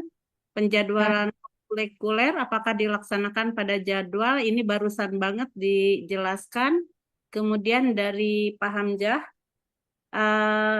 kokurikuler 3 Ya. ada cara kolaborasi interdisiplin ilmu, 7 KIH dan atau cara lain. Apakah penerapannya memilih satu cara, 2 cara, atau ketiga cara? B. Bisakah menerapkan mapel bahasa Inggris di fase A? Apakah penerapan 8 DPL dan 7 KAIH sudah sesuai dengan definisi kokurikuler? Ini mungkin yang dijawab Pak Hamzah dulu ya Pak Yogi. Halo Pak Ya, Yogi. jadi di dalam peraturannya itu, narasinya itu kokurikuler dilaksanakan dalam bentuk pembelajaran kolaboratif lintas disiplin ilmu, gerakan 7 kebiasaan anak Indonesia hebat, dan atau cara lainnya. Jadi dan atau itu memaknai bisa salah satu, bisa keduanya, bisa ketiganya. Jadi caranya bisa cara satu, bisa cara dua, atau cara tiga, atau ketiga, cara satu, cara dua, dan cara tiga, cara empat, cara dua, cara tiga. Jadi dan atau ini kita maknai boleh salah satu, boleh keduanya. Nah harapannya kita dorong berimbang gitu ya, terutama cara satu, cara dua itu berimbang. Tapi kita tidak menekankan bahwa hanya boleh full hanya 7 kebiasaan, nggak ada. Maka kita bisa salah satu cara, salah 2 cara, cara 3 gitu ya. Jadi makanya menggunakan narasi dan atau gitu. Dan atau ini dimaknai bisa ketiganya, bisa keduanya, bisa salah satu. Baik, untuk Pak Johanis, Bu Johanis, dalam Oh pelaksanaan ya, Bu Ijen, yang B-nya ya belum saya jawab. Oh iya, B. Yang Bahasa Apakah Inggris itu kan menerapkan? baru Oh iya, iya. belum ada di fase A. Nah, kalau sekolah mau menerapkan, bolehkah? Boleh-boleh saja. Tapi kebijakan sekolah, tapi memang tidak dihitung sebagai beban linearitasnya dalam struktur kurikulum. Kalau kebijakan sekolah mau menambahkan, itu boleh. Masalah pertemanan boleh saja gitu ya. Jadi mau nambahin mapel bahasa Inggris dan mapel lainnya gitu, silahkan, menjadi kewenangan di satuan pendidikan. Nah, C-nya? kokurikuler, penerapan profil lulusan dan 7 kebiasaan. Jadi, kolaboratif lintas disiplin ilmu, gerakan 7 kebiasaan Indonesia hebat itu adalah bentuk, jadi kegiatan. Jadi bentuk atau kegiatan dari kokurikuler. Jadi kok definisi kokurikuler apa? Kokurikuler itu adalah pendalaman, pengayaan, penguatan intrakurikuler dalam rangka pengembangan kompetensi. Kompetensinya mana? Kompetensi yang dimaksud itu 8 dimensi profil lulusan. Jadi inti dari kokurikuler itu adalah dalam rangka pengembangan dimensi lulusan. Jadi pengembangan kompetensi. Kompetensinya yang mana? Kompetensi 8 profil lulusan. Makanya di dalam permennya disebutkan bahwa kokurikuler itu untuk memperkuat apa? 8 dimensi. Jadi di dalam pasalnya kita sebutkan kokurikuler adalah untuk memperkuat 8 dimensi. Jadi 8 dimensi. Intrakurikuler pun sebenarnya untuk apa? Untuk memperkuat 8 dimensi sama. Intrakurikuler itu adalah mata pelajaran dalam rangka pencapaian 8 dimensi. Intrakurikuler. Nah, kokurikuler itu kan untuk memperkuat intra. Dan akhirnya untuk apa? Memperkuat 8 dimensi. Itu ya. Nah, 7 kebiasaan itu adalah bentuk dari kokurikuler. Nah, kokurikuler apa ya? Karena dia apa yang diperkuat ya? 8 dimensi, ada dimensi kesehatan ya. Misalkan senam anak Indonesia hebat, itu dimensi kesehatan. Misalkan dilakukan sholat berjamaah atau berdoa berjamaah, apa? Dimensi iman dan takwa gitu. Ini bentuk ya. Jadi 7 kebiasaan itu kan bentuk-bentuk. Nah, dalam rangka apa? Ada dimensi yang diperkuat, iman takwanya, kesehatannya, atau yang lainnya. Baik, lanjut. Ini yang itu Johanis, Ibu. yang Bu Ainur sudah ya. Tadi yang apakah sama Iya. kegiatan 8 DPL dengan P5 seperti oh iya yang ada gebiar karya atau proyeknya Pak Yogi. Ya, bentuknya itu sebelumnya, jadi 8 dimensi itu adalah kemampuan yang perlu dicapai anak. Jadi perlu bedakan ya. Profil lulusan adalah kemampuan yang perlu dicapai anak setelah anak belajar. Belajar itu intrakurikuler paling banyak. Coba yuk Bapak belajar anak paling banyak mana? Intrakurikuler itu mungkin 70-80% intrakurikuler. Jadi 8 profil lulusan itu paling banyak dicapainya oleh intra. Ditambahin oleh kokurikuler. Nah, kokurikuler sebelumnya namanya bentuknya ya. Kokurikuler sebelumnya bentuknya P5. Memang sebelumnya bentuknya P5 pun sebenarnya sebelumnya pun harus ada gebaya karya lain itu nggak ada keharusan sebetulnya. Jadi bentuknya sebelumnya memang didorong berupa proyek. Sekarang tidak lagi berupa proyek. Jadi tidak harus berupa proyek. Kan kalau anak melakukan gerakan 7 kebiasaan anak yang sehat melakukan senam, ya senam tidak harus ada gebiar karya atau proyek, nggak ada kan? Atau dia melakukan ibadah bersama, tidak usah harus ada gebiar karya atau proyek dari suatu gerakan 7 kebiasaan anak Indonesia hebat. Atau kolaboratif lintas disiplin ilmu pun misalkan tadi kolaborasi matematika dengan IPA itu dengan IPS kan tidak harus ada proyek gitu. Jadi sekarang bedanya adalah tidak harus ada lagi gebiar karya atau tidak lagi harus berupa proyek. Jadi bentuknya, jadi bentuk ya sekali lagi ya. 8 dimensi itu bukan kegiatan. 8 dimensi itu adalah kompetensi. Nah, ini yang agak masih ketukar-tukar ya. Kalau profil lulusan, 8 dimensi itu adalah kompetensi, bukan kegiatan. Kompetensi itu dicapai melalui berbagai kegiatan. Kegiatan intrakurikuler, kegiatan kokurikuler. Sebelumnya, kegiatan kokurikuler itu bentuknya P5. Jadi itu salah satu bentuk untuk mencapai dimensi gitu. Itu mungkin nanti mohon agak bedakan antara kompetensi dengan kegiatan. Kompetensi perlu dicapai melalui berbagai kegiatan gitu. Nah, itu yang mungkin perlu ada di ini ya, mungkin agak memilah mana kompetensi, mana kegiatan. Baik, dari Pangakan Putu Suarjana Bali, apakah ketentuan kurikulum Merdeka revisi 2025 diberlakukan serentak untuk semua tingkatan di satuan pendidikan atau ada Ya. ketentuan lain? Pada saat kami tanyakan ke Kementerian Hukum pada saat penyusunan ini kan di pasal terakhir itu ada narasi peraturan menteri ini berlaku pada tanggal diundangkan. Bagi sekolah-sekolah yang sudah menggunakan kurikulum Merdeka, misalkan sekolah sudah menggunakan kurikulum Merdeka kelas 7, 8, 9, maka apa yang ada di dalam permen ini menyesuaikan di seluruh jenjang 7, 8, 9. Tapi kalau sekolahnya sudah menggunakan kurikulum Merdeka kelas 7, kelas 8, kelas 9-nya masih kurikulum 13, maka peraturan ini menyesuaikannya kelas 7 dan kelas 8. Nah, tapi bagi sekolah yang masih menggunakan kurikulum 13, menjadi kurikulum Merdeka, maka diatur dalam pasal yang sebelumnya, nomor 33, di pasal terkait peralihan, bahwa untuk SD dan SMP sederajat boleh menerapkan kurikulum Merdeka secara bertahap atau serempak. Jadi boleh kelas 7 saja, boleh kelas 7-8, boleh 7-8-9. Untuk SMA itu harus bertahap.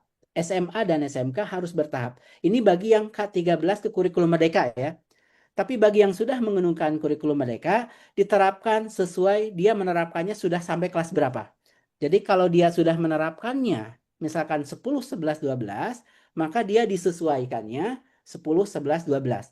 Jadi penyesuaian terkait dengan P5, bentuknya P5 menjadi tadi kolaboratif disiplin ilmu, itu menyesuaikannya nanti ke seluruh kelas, 10, 11, dan 12.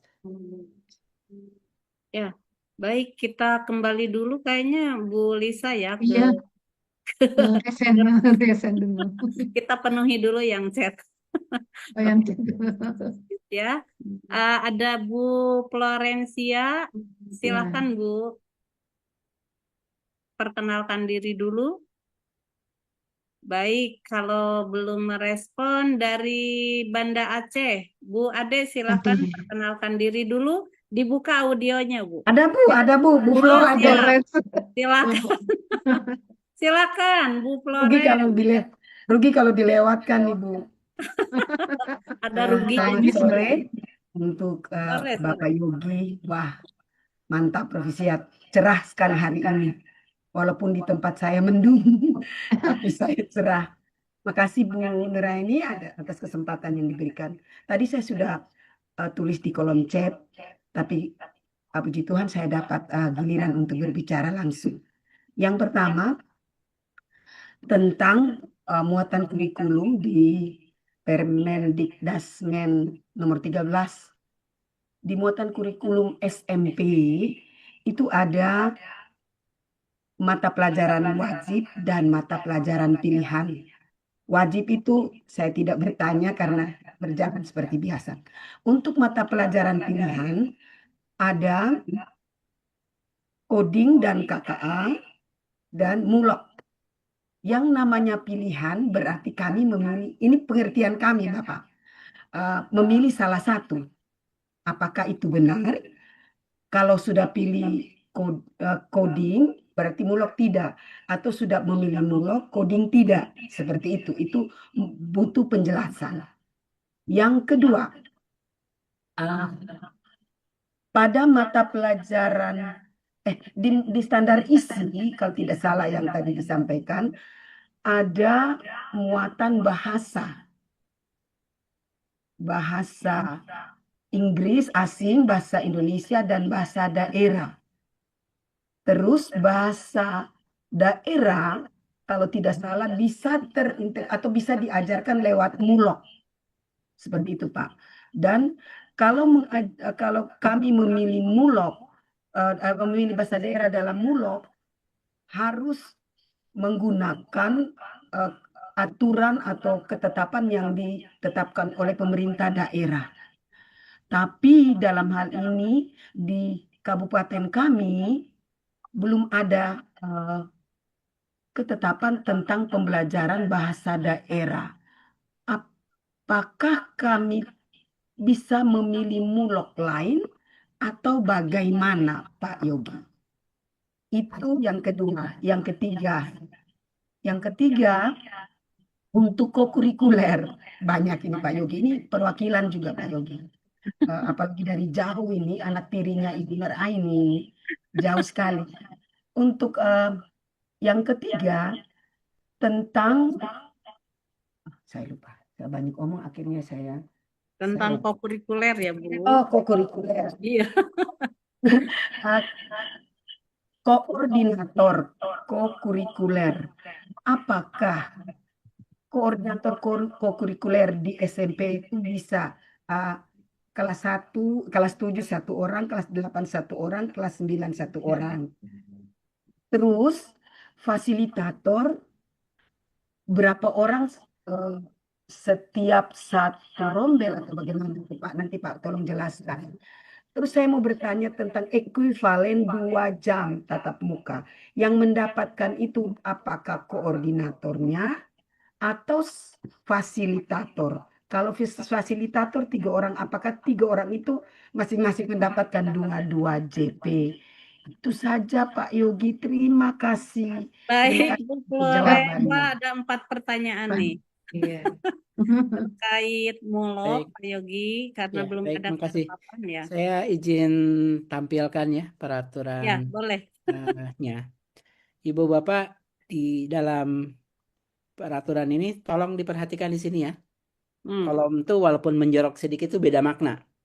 Di sini ada mata pelajaran pilihan. Mata pelajaran pilihan itu hanya coding dan kecerdasan artifisial, makanya menjorok nih.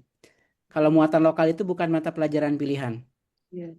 Jadi ini beda status ya. Ya. Menjorok ke dalam itu ada beda status. Kalau mata pelajaran pilihan, silahkan dibuka sesuai SDM yang tersedia di sekolah. Jadi boleh dibuka, boleh tidak. Kalau muatan lokal, ini menjadi kewenangan daerah. Kalau daerahnya sudah menetapkan peraturan daerah, maka sifatnya menjadi wajib. Jadi kalau coding, sekali lagi ya, kalau coding, jadi mata pelajaran pilihan itu hanya satu. Coding dan kecerdasan artifisial. Yang ini ya, SD, SMP. Dan ini. Jadi kalau coding dan kecerdasan artifisial itu mata pelajaran pilihan. Kalau muatan lokal, kita tidak menyebut sebagai mata pelajaran pilihan. Makanya kita nyebutnya muatan lokal. Nah, muatan lokal, bagaimana status muatan lokal? Kalau daerah menetapkan perda, misalkan di Jawa Barat ada perda muatan lokal bahasa Sunda, maka itu menjadi wajib. Karena muatan lokal itu menjadi kewenangan daerah.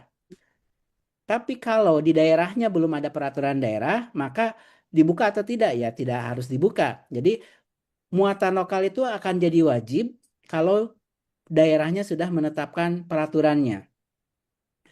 Jadi yang mana yang bisa masuk muatan lokal ini menjawab terkait dengan pertanyaan selanjutnya. Bahasa itu bisakah masuk muatan lokal? Kalau memang di dalam perdanya bahasa Inggris, bahasa Jepang masuk di dalam perdanya disebutkan sebagai muatan lokal, maka bisa masuk. Tapi kalau di dalam perdanya tidak ada, misalkan bahasanya hanya bahasa daerah, bahasa Sunda saja, maka tidak bisa dianggap sebagai muatan lokal. Karena yang muatan lokal itu adalah untuk memperkuat karakteristik kekhasan di daerahnya. Nah, maka aturan muatan lokal itu tuh bahkan diatur dalam undang-undang pemerintahan daerah. Muatan lokal itu harus diatur melalui perda. Jadi muatan apa saja yang bisa diakui mata pelajaran sebagai muatan lokal, lihat perda daerah Ibu Bapak. Kalau di dalam perdanya tidak ada, maka tidak bisa dimasukkan sebagai muatan lokal. Kalau dalam peraturan daerahnya ada, maka ini bisa dianggap sebagai muatan lokal. Jadi muatan lokal itu menjadi kewenangan daerah. Makanya kami dalam standar isi tidak ada isi muatan lokal. Semua kami delegasikan ke daerah. Karena itu menjadi di dalam undang-undang pemerintahan daerah, muatan lokal itu penetapannya kewenangan daerah, bukan pusat. Jadi muatan lokal itu bisa jadi menjadi wajib. Gitu ya. Jadi kalau Koding KA itu pilihan, tapi muatan lokal lihat keputusan daerah. Karena bisa jadi wajib. Gitu. Makanya di dalam struktur kurikulumnya ini beda jorokannya, agak mendalam. Jadi muatan lokal itu bukan mapel pilihan, berdiri sendiri dia. Statusnya, nah ada status paling ininya di garisnya ya, beda garis itu. Itu mungkin ya. Jadi muatan lokal itu bukan mata pelajaran pilihan statusnya. Itu lalu bahasa tadi ya. Bahasa itu apakah bisa masuk molok ya lihat perdanya saja. Kalau di dalam perdanya ada ya silahkan itu jadi muatan lokal. Kalau nggak ada di perda tidak bisa menjadi muatan lokalnya.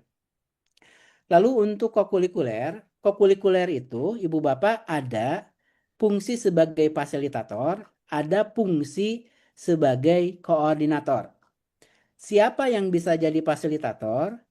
Yang bisa jadi fasilitator itu adalah yang ada alokasi di dalam struktur kurikulumnya, yang wajib jadi fasilitator. Contohnya ini ya, misalkan di SMP, ini ada alokasi waktu ya, di dalam struktur kurikulum.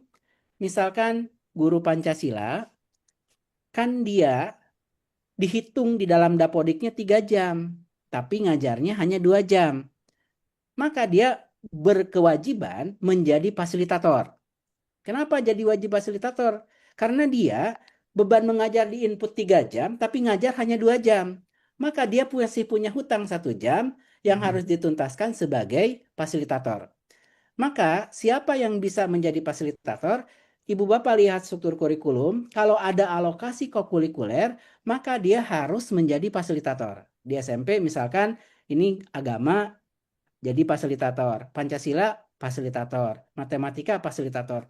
Tapi di SMA ini pendidikan Pancasila ini tidak ada alokasi kokurikulernya. Maka Pancasila ini tidak perlu jadi fasilitator. Kenapa? Karena dia beban mengajarnya dihitung 2 jam, ngajar intrakurikulernya pun 2 jam. Jadi tidak ada kewajiban dia menuntaskan menjadi fasilitator. Jadi fasilitator itu ada alokasi ini. Jadi ini bukan tambahan, karena memang dia beban mengajarnya yang dihitung tuh paling kanan, tapi ngajarnya yang paling kiri. Maka ada peran menjadi fasilitator. Itu fasilitator ya. Jadi siapa yang bisa jadi fasilitator? Yang ada alokasi waktu dalam struktur kurikulumnya. Ibu Bapak bisa dilihat nanti struktur kurikulumnya ada alokasi waktu kokurikuler. Maka ini yang jadi fasilitator. Minimalnya ya. Nah, itu fasilitator. Lalu ada fungsi yang kedua yang namanya koordinator. Jadi kalau fasilitator lihat struktur kurikulum, adakah alokasi? Oh, ini ada alokasi matematika, dia punya alokasi nih. Nah, maka dia perlu jadi fasilitator. Lalu yang kedua ada yang namanya koordinator. Koordinator itulah yang kemudian disebut beban kerja tambahan. Karena fasilitator itu nggak nama beban, karena dia kan tanggung jawab dia harus menuntaskan pekerjaannya. Dia bebannya 3 jam, baru ngajar 2 jam. Berarti ada tanggung jawab 1 jam yang harus dia fungsikan sebagai fasilitator. Nah, kalau koordinator, beban kerja tambahan. Siapa yang bisa jadi koordinator? Yang bisa jadi koordinator, seluruh guru itu bisa jadi koordinator. Pada saat dia berfungsi sebagai koordinator, maka dia bisa dihitung beban kerja tambahannya. Bagaimana perhitungannya? Dia hitungannya per rombongan belajar. Kalau dia jadi koordinator dalam satu rombongan belajar, misalkan 7A, maka dihitung 2 jam. Kalau dia jadi koordinator di 2 kelas, misalkan 7A dan 7B, maka dihitung 4 jam. Kalau dia menjadi koordinator menjadi di 3 kelas, maka dia dihitung 6 jam. Jadi kalau ibu bapak di kelas 7 ada 9 orang, ada 9 kelas, maka ini bisa jadi ada 9 koordinator atau bisa jadi 3 koordinator. Oh, kami ingin bagi rata masing-masing dapat 2 jam. Berarti ada 9 orang koordinator di kelas 7 karena ada 9 rombel. Oh, ingin kami cukup 3, berarti satu orang megang 3 kelas. Berarti satu orang masing-masing dapat 6 jam, 6 jam, 6 jam gitu ya. Jadi maksimalnya boleh megang 3 rombel. Jadi koordinator itu merujuk ke rombongan belajar. Satu rombongan belajar 2 jam dan dibatasi maksimal 3 rombongan belajar. Jadi tadi pertanyaannya, apakah di kelas 7 berapa koordinatornya? Ditanya dulu, rombongan belajarnya ada berapa? Rombongan belajarnya ada 9, itu bisa 3 orang, bisa 4 orang, bisa 5 orang, bisa sampai 9 orang. Itu ya, jadi mengacunya ke rombongan belajar. Itu ya, jadi peran fasilitator itu ada yang sesuai alokasi struktur kurikulum, jadi alokasi, jadi fasilitator. Tetapi kalau koordinator, seluruh guru, siapapun bisa menjadi koordinator dan dihitung beban kerja tambahan. Baik, terima kasih Pak Yogi, sudah cukup jelas ya terkait dengan JP-nya fasilitator dan juga koordinator. Sekarang kita lanjut ke Ibu Guru nih nampaknya. Ibu Ade silahkan. Terima kasih Bu Nuraini. Baik. Assalamualaikum warahmatullahi wabarakatuh. Waalaikumsalam warahmatullahi wabarakatuh. Perkenalkan, nama saya Ibu Ade Mirma. Saya berasal dari SMK Negeri 2 Banda Aceh, Bu, dari provinsi paling barat di Indonesia. Sebagai guru kepala sekolah? Saya kebetulan guru produktif di jurusan teknik otomotif. Sekarang saya juga ditugaskan sebagai wakil kepala sekolah bidang kurikulum. Silahkan. Baik, Pak Yogi, mungkin langsung saja Pak Yogi.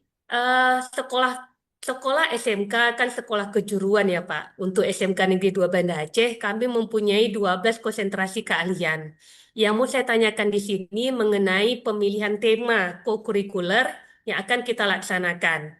Jadi, pastinya kami berharap kami mencoba mendesain tema yang kita putuskan untuk kita jalankan itu berhubungan dengan konsentrasi keahlian tersebut.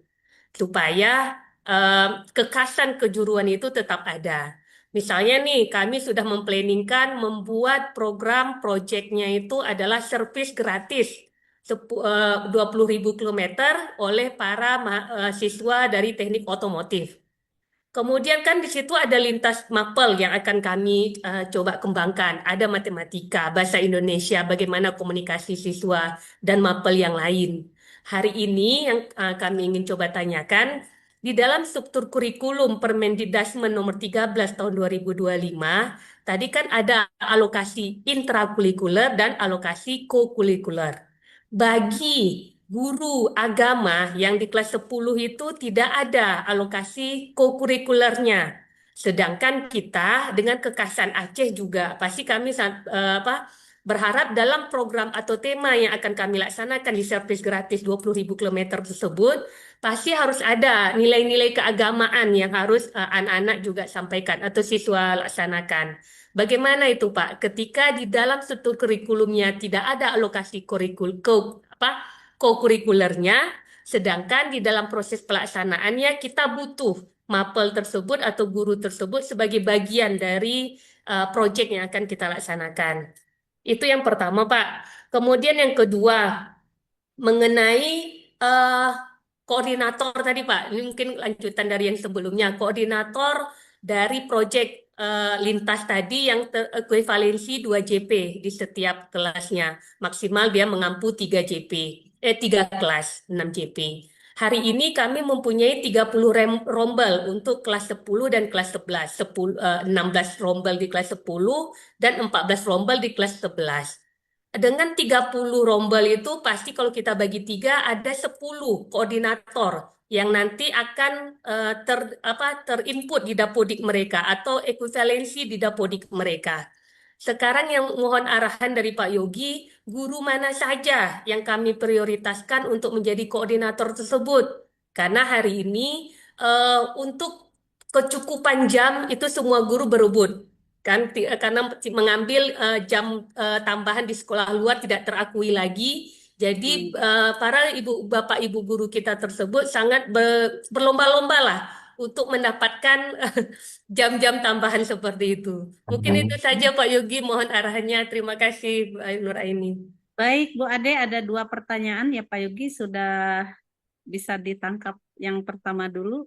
Ya, begini, untuk di dalam alokasi struktur kurikulum itu kan ada alokasi waktu ya. Alokasi waktu itu pertimbangannya sebenarnya untuk beban mengajar gurunya.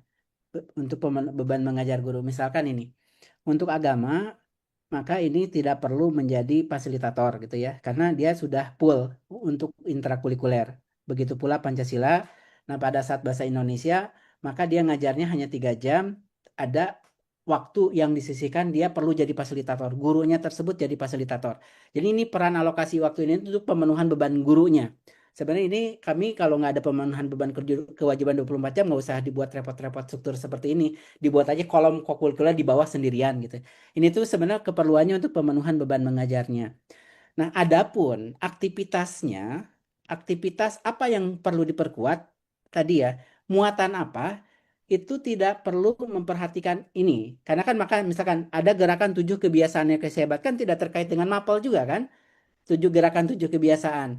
Maka konteks ini kan dalam rangka memperkuat. Jadi kalau konteks materinya, Ibu Bapak, konteks materinya, walaupun di sini tidak ada alokasi, silahkan boleh mapel apapun.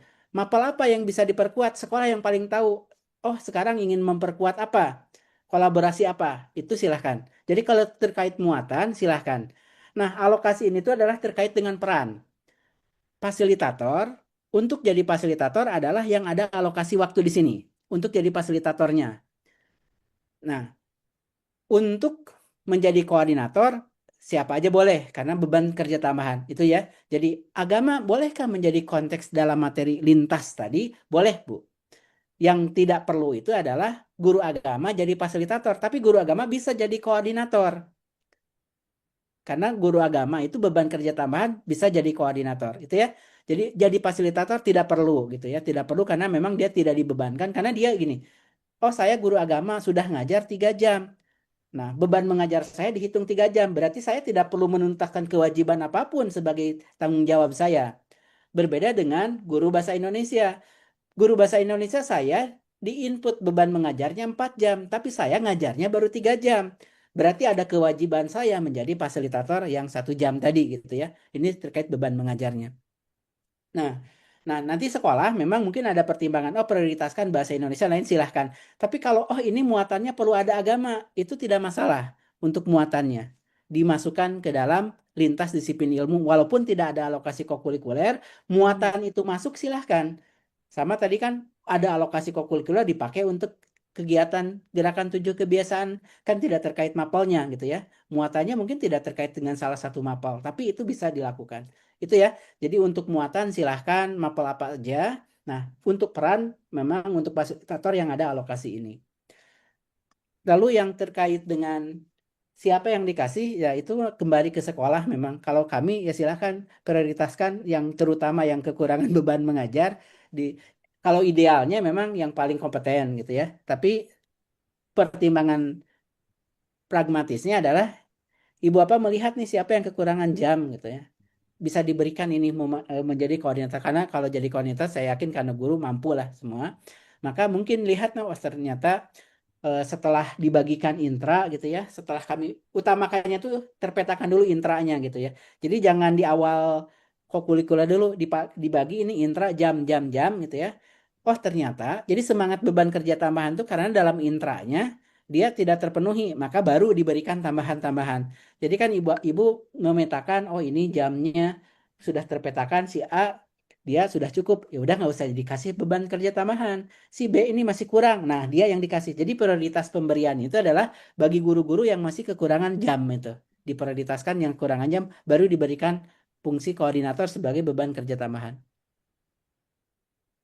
Baik, Bu Ade, nanti kita baca bersama lagi ya tentang apa? Tentang panduan kokurikuler, panduan juga untuk kurikulum, panduan pembelajaran dan asesmen yang terbaru versi 2025.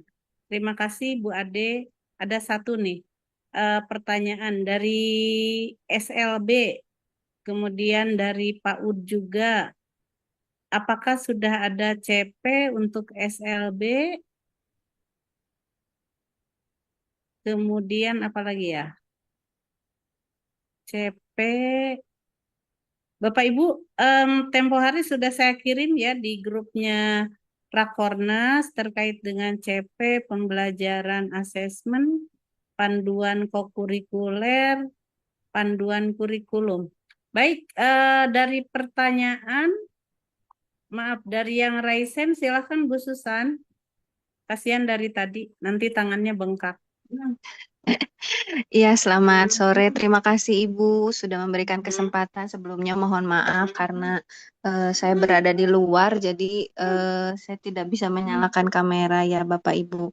Bapak izin bertanya, khususnya terkait dengan tadi yang sudah dibagikan ya Pak. Untuk template yang tadi kalau tidak salah diperlihatkan, itu ada template untuk raport ya Pak. Apakah itu bisa kami adaptasi untuk template raport terbaru untuk yang tahun ajaran saat ini 2025-2026 karena kebetulan kan di sekolah kami menggunakan LMS ya Pak. Jadi kebetulan dari kemarin itu kami sedang mencari-cari bagaimana harus memasukkan kokurikuler ini gitu, template-nya seperti apa. Jika tadi yang ditunjukkan adalah template yang memang sudah fix, apakah boleh kami memasukkannya ke LMS kami? Itu yang pertama Pak. Kemudian yang kedua, Pak, tadi karena saya masih dalam perjalanan, jadi mungkin ada sebagian informasi yang saya tangkap, ada juga yang mungkin saya tertinggal. Yang ingin saya pastikan adalah, kan kalau dulu di P5 itu ada 8 tema yang harus selesai di, apa namanya, dikejar ya atau dilakukan untuk semua anak-anak, betul. Nah, kalau misalnya untuk saat ini, apakah terkait dengan kegiatan kokurikuler khususnya, apakah nanti setiap proyek yang kami lakukan itu harus juga memenuhi 8 dimensi? Jadi untuk kegiatan proyek IDPBL-nya, kalau di sekolah kami menggunakan IDPBL ya Pak istilahnya, atau PJBL, tapi kolaborasi antar disiplin ilmu. Apakah 8 dimensi profil lulusan itu harus satu persatu kami masukkan ke dalam bagian dari proyek dan harus semuanya ada, atau kami bisa memilih salah 2 atau salah 3 atau salah 4 dari 8 dimensi profil lulusan. Kemudian satu lagi Bapak, mohon maaf banyak pertanyaannya. Satu lagi adalah apakah ada batasan minimum jumlah proyek yang harus dilakukan dalam 1 tahun ajaran? Jika tidak, apakah memang sekolah berarti atau satuan pendidikan diberikan kebebasan untuk melakukan proyek tersebut? Jumlahnya terutama ya Pak. Itu saja, terima kasih. Selamat sore. Ini sekolah Kanaan Pak Oh iya, Yogi. pertama untuk tema sudah tidak ditetapkan lagi pemerintah. Jadi silahkan sekolah membuat tema masing-masing yang relevan dengan kebutuhan sekolah. Jadi haruskah menghabiskan tema ya nggak ada ya. Temanya dibuat oleh sekolah. Dimensi bagaimana pencapaiannya? Dimensi itu dicapai di akhir jenjang. Jadi perlu Ibu apa petakan kalau SMP ya selama 3 tahun harapannya ini bisa diperkuat. Jadi bisa dipetakan mungkin semester 1 2 tema, semester 2 2 tema, semester 3 1 tema gitu ya, terpetakan. Atau bisa jadi boleh ada yang beririsan. Jadi diselesaikannya ke 6 dimensi ini penguatannya itu dalam jenjang. Dan itu bukan harus dihabiskan tanggung jawab sepenuhnya kokurikuler juga. Jadi justru beban utama itu justru di dalam intrakurikuler paling banyak. Ini tuh adalah penguatan. Jadi jangan menganggap bahwa ini 8 dimensi itu harus oleh kokurikuler semua, enggak. Justru paling banyak terpetakan tuh selesai oleh intra. Kokurikuler itu kan pendalaman pengayaan penguatan saja. itu ya, dan perlu jadi fungsinya kokurikuler itu kan memperdalam, memperkuat, memperkaya memang yang sudah dilakukan di intra diperkuat oleh kokurikuler. Tema sekolah yang menentukan, mau pakai yang sebelumnya ada silahkan. Lalu untuk eh, berapa tema ya, karena temanya sudah oleh sekolah bebas, silahkan, tidak ada batasan maksimal minimal ya. Dimensi dipetakan saja selama akhir jenjang, ini bisa diperkuat ke 8 dimensinya. Itu mungkin, makasih. Ya, sudah cukuplah sih ya Bu Susan ya. Pertanyaan yang disampaikan Ibu Susan, karena sekolah ini kebetulan sekolah binaan saya juga memiliki apa ya, jadi kurikulumnya juga terintegrasi dengan Pusat Kanaan di Jakarta, Pak Yogi, sehingga semuanya masuk di LMS.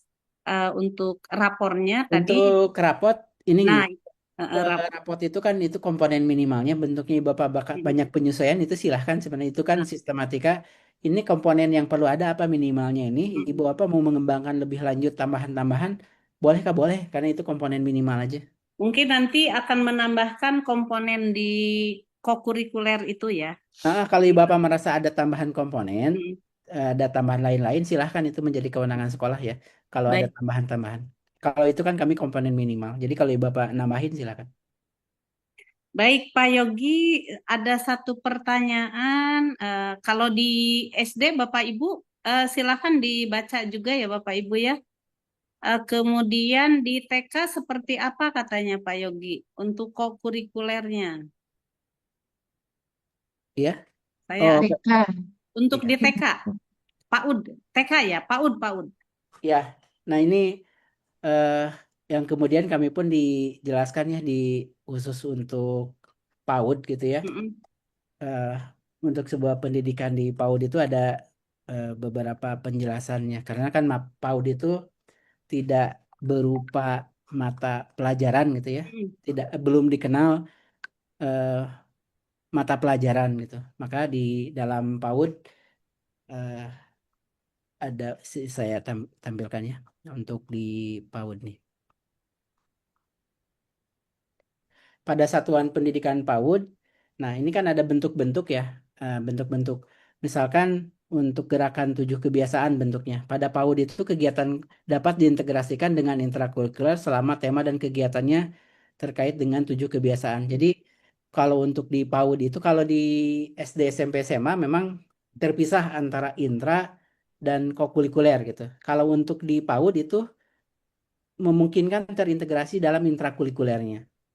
Jadi untuk di PAUD memungkinkan terintegrasi. Makanya ada kecerahan, misalkan ini pada satuan pendidikan PAUD, kegiatan kokurikulernya dapat diintegrasikan di dalam ini ya, termasuk di lintas disiplin ya. Nah, lintas disiplin ilmu kan bentuk-bentuknya kami jelaskan tuh. Lintas disiplin ilmu di PAUD dapat dipahami seperti layaknya lintas aspek perkembangan aspek capaian pembelajaran PAUD gitu ya. Hal ini sesuai karakteristik pembelajaran PAUD. Jadi untuk di PAUD itu bisa jadi terintegrasi gitu, terintegrasi di dalam kegiatan intinya. Jadi yang agak beda kalau tadi ya, kalau di SD, SMP, SMA itu kan terpisah, tersendiri gitu ya. Kalau di PAUD itu bisa terintegrasi di dalam kegiatan intrakurikulernya. Itu untuk PAUD ya. Ya, sekarang ini nih yang dari izin nih. Satu pertanyaan lagi ya Pak Yogi. Bapak Ibu, mohon maaf kita selesai pukul 17. Nanti ada beberapa yang tidak bisa saya sampaikan. Kalau di Kemenag nih, Kemenag ini kan ada piloting, ada KBC ya, kurikulum berbasis cinta. Kalau di kita pembelajaran mendalam, mungkin ini Kemenag juga nanti yang menjawabnya. Ada KBC, masih menggunakan kurikulum Merdeka. Bagaimana menurut Pak Yogi untuk kolaborasi dan mengintegrasikan tema-tema yang ada di kurikulum berbasis cinta? Ya, untuk yang kurikulum berbasis cinta ini kan yang KBC itu sedang dikembangkan juga ya, terkait dengan kurikulumnya, ada nilai-nilai yang dikembangkannya. Dan ini sedang disusun juga oleh Kementerian Agama juga KMA-nya ya, terkait di regulasinya. Jadi nanti yang posisinya kan ada, kalau profil lulusan gitu ya, profil lulusan itu kan kompetensi nanti di akhir jenjang. Untuk mencapai itulah ada variasi-variasi terkait dengan kegiatan-kegiatannya. Nah, ini mungkin di dalam hal kurikulum berbasis cinta ini tuh bagaimana dalam kurikulumnya mengintegrasikan ya. Ini nilai-nilai yang ingin diperkuat di dalam kurikulumnya. Dan itu bisa jadi saling terkait gitu ya untuk kurikulum berbasis cinta ini. Dan ini kan diterapkannya di teman-teman Kemenag ya. Ya, di Kemenag. Baik, Pak Yogi, karena waktu juga, Tapi izin memastikan mohon juga maaf. yang di Kemenag pun kemarin kami diskusi ya, tetap juga kurikulum pembelajaran berbasis cinta dilakukan dengan pembelajaran mendalam gitu ya. Proses kan pembelajaran mendalam ini adalah bagaimana proses belajarnya gitu ya, supaya lebih mendalam.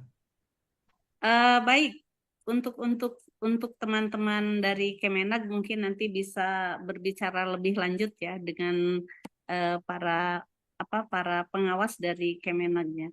Bapak Ibu, mohon maaf lahir batin dengan tidak mengurangi rasa hormat kami kepada Bapak Ibu yang sudah raise hand karena waktu jualah yang memisahkan kita. Sebentar lagi pukul 17, Pak Yogi harus segera berangkat dan kami ingin mendengar closing statement-nya Pak Yogi, mangga. Ya, makasih Bu Nureni. Ya, Ibu Bapak, mungkin dari kami sudah menerbitkan beberapa regulasi dan panduan. Harapannya Ibu Bapak bisa mencermati terkait dengan regulasi dan panduan itu yang sudah bisa diakses di website kami, sehingga mungkin jika nanti ada yang ingin diperdalam bisa melalui Bu Nuraini ya, ingin ditanyakan lebih lanjut terkait dengan apa yang kami tuangkan dalam panduan itu.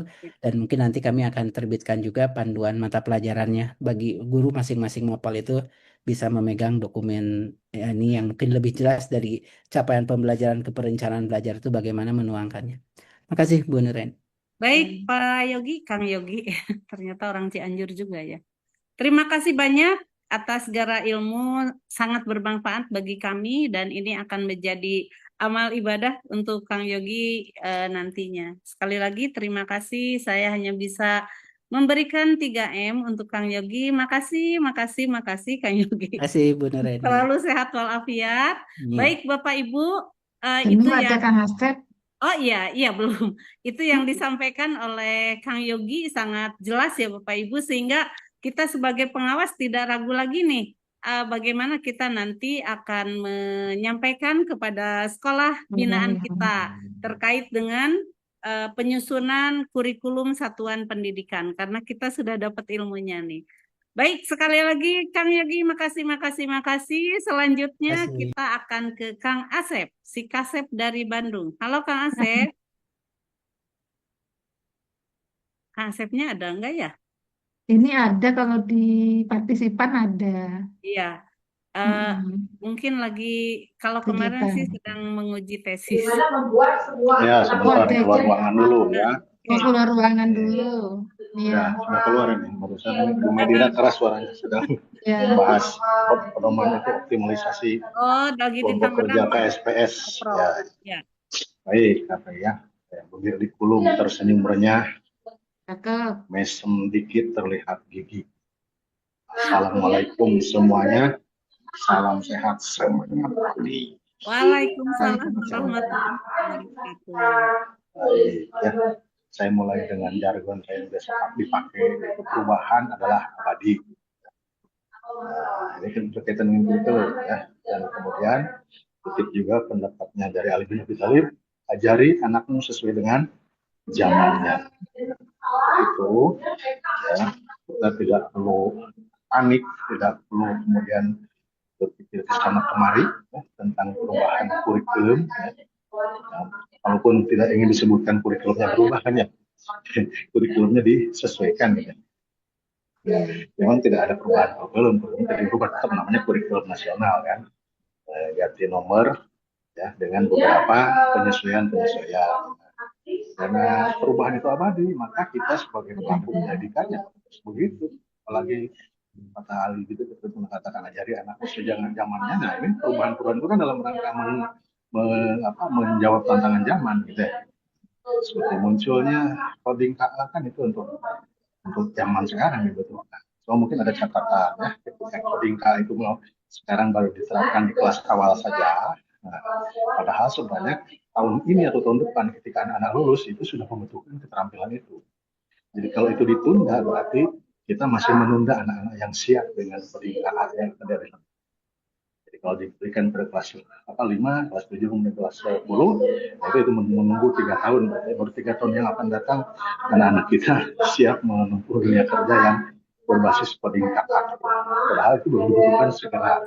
Ya mungkin itu kalau Pak yang masih mendengarkan ya jadi pertimbangan ya. Terutama untuk anak-anak yang tingkat akhir aja SMK. SMK itu perlu dari sekarang diberikan. Kemudian juga ada catatan juga tentang 8 DPL ya.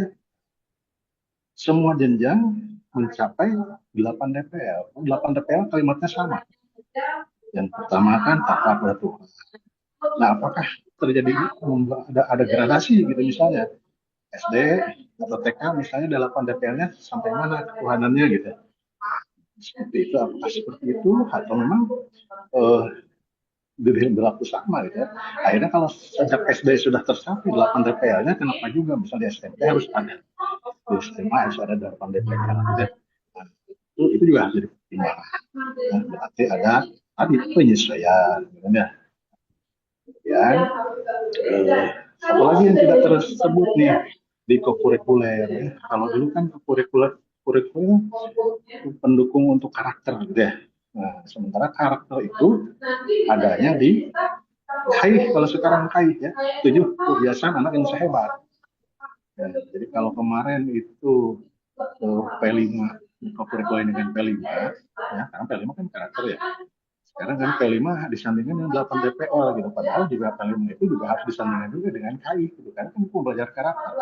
Nah, maka jangan lupa juga di kokurikuler, ya, bisa juga karena tertulis juga tuh di dalam naskah akademiknya ya, bahwa pelaksanaan kokurikuler itu bisa salah satunya dengan KAI gitu, program-program gitu ya. Bisa dengan proyek dan bisa dengan yang lainnya. Kan tidak harus proyek. Nah, nampaknya sekedar tambahan keruwetan pikiran mungkin dari saya ya untuk menghadapi perubahan-perubahan ini ya. Bukan menambah pencerahan ini, menambah juga pikiran gitu. Gimana sih KAI juga harus ada. Kemudian juga kita punya pembelajaran mendalam juga. Nah, tadi misalnya kurikulum sudah digariskan seperti itu, di mana menempatkannya kan ya. Jangan kemudian kita bosan-bosan untuk kemudian bersiap untuk setiap perubahan, dan bagi kita ada adaptabilitas, kemudian inovasi dan kreativitas itu yang penting ya bagi saya. Jadi semua dijawab dengan itu ya, karena apapun yang dibuat kebijakan di tingkat nasional sebenarnya wajah dan implementasinya ada di kelas-kelas kita. Berarti siapa itu?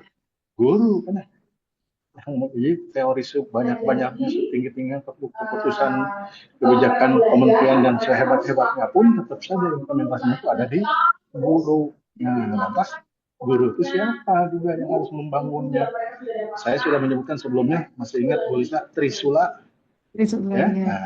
kita kena Trisula. Jadi kita tuh guru, kepala sekolah, dan pengawas itu menjadi ujung tombak, 3 ujung yang memang akan bersentuhan dengan implementasi.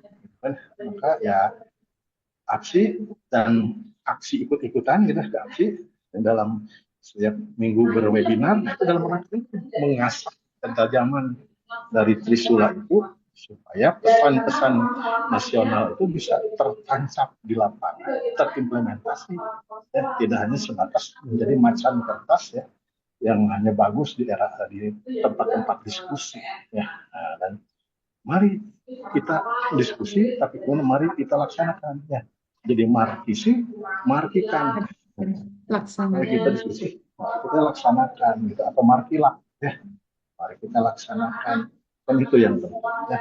Barangkali ya dari Gondang Dia ke Tasikmalaya jauh ya. Jauh atuh. Iya, kemudian mampir di Jaya Raga ya. Semoga Anda berbahagia dan mati masuk surga. Anak raja makan sirih, sekian saja, terima kasih ya. Sampan sudah, perahu sudah, yang belum bahteranya. Semua kebijakan, semua pendekatan, semua teori telah disampaikan, berbagai macam ahli termasuk Andrena, semuanya sudah dipahamkan, yang belum implementasinya. Selamat melaksanakan, keruwetan-keruwetan ini ya yang sangat mengurai benang-benang khusus sehingga kita bisa mencapai apa yang dicita-citakan. 8 DPR itu menjadi bagian pencapaian kita semua jadi ya begitu Bu Nisa. Yes. Bibir di kolom tersenyum banyak sekali lagi ya. Semesem sedikit terlihat gigi. Assalamualaikum semuanya. Salam sehat, semangat pagi. Waalaikumsalam Warahmatullahi wabarakatuh. biasa Pak Asep. Sing sehat ya, terus-terusan sedang berkegiatan untuk oprop ya, untuk oprop. Baik Bapak Ibu, yang kita harus sadari ya, berkesadaran bahwa di tengah laju perubahan yang begitu cepat Bapak Ibu ya, kita dituntut memiliki kemampuan untuk selalu beradaptasi. Ini yang menjadi ciri krusial bagi kita seorang pengawas sekolah, kepala sekolah, dan guru saat ini. Karena dengan adaptasi, ini merupakan kunci untuk tetap relevan, efektif, dan terus membawa kemajuan bagi dunia pendidikan saat ini. Terima kasih Bapak Ibu. Saya Nur Aini undur diri. Mohon maaf lahir batin. Jika ada yang kurang berkenan, terima kasih atas kerjasama dan perhatiannya. Wassalamualaikum warahmatullahi wabarakatuh. Saya kembalikan ke Bu Lisa. Waalaikumsalam warahmatullahi wabarakatuh. Terima kasih Cik Nur sudah mendampingi narasumber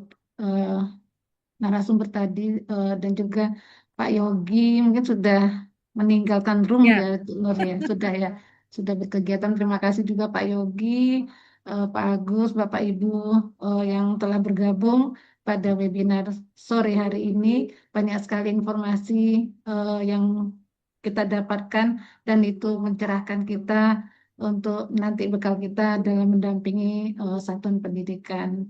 Sebelum webinar ini kita tutup, ada yang akan disampaikan oleh Mas Wildan. Silakan Mas Wildan. Ada Salam info. dulu ya, masuk ya suara. Masuk ya. Sudah jelas. Tadi soalnya harus di off cam, rada Oh nge-lag gitu dikit. ya, sinyal. Oh iya Bu Lisa, Ya, teman-teman yang ikut Rakornas semua ya, sertifikat sudah sudah ya. Ya, tinggal ngambil. Sebentar lagi akan aku buka itunya Bu. Ya. Kunci pintu. Grupnya ya. Ya. Iya, Cak. Nah, Bapak Ibu coba tebak ini apa? Bapak Ibu semua, APSI sudah meluncurkan 3 buku ya Bapak Ibu semua apalagi pada saat Rakornas mungkin Bapak Ibu yang belum sempat beli silahkan ataupun ingin order yang kemarin nggak ikutan Rakornas silahkan kalau misalkan ingin membeli buku dari APSI terbaru. Yang pertama ini ada pendampingan algoritmik, menyulut perubahan di setiap denyut sekolah. Lalu yang kedua ada denyut pembelajaran mendalam. Dan yang ketiga ada buku saku asiknya menjadi guru. Nah ini ketiganya ini terbitan APSI ya Bapak Ibu semua. Nanti Bapak Ibu semua kalau misalkan ada yang ingin memesan buku ini bisa langsung aja dipantau di chatroom Zoom ya Bapak Ibu semua nih. Boleh langsung aja. Langsung diklik linknya. Begitu oke. Nah, sudah oke ya. Dan yang kedua, Bapak Ibu yang ditunggu-tunggu ya setelah kemarin kita libur 2 minggu ya. Nggak ada kegiatan. Asik. Bu Nur foto dulu ya. Nah, kita akan mengadakan Bintek penyusunan KSP sesuai dengan Permendikdasmen 13 tahun 2025 dengan materi perencanaan, pelaksanaan laporan dan juga instrumen pendampingan dalam penyusunan KSP dan juga nantinya kita akan masuk di dalam LMS APSI berbasis AI yang akan diselenggarakannya tanggal 4 sampai tanggal 7 ya Bapak Ibu semua. Jadi dari hari Senin, Selasa, Rabu, Kamis.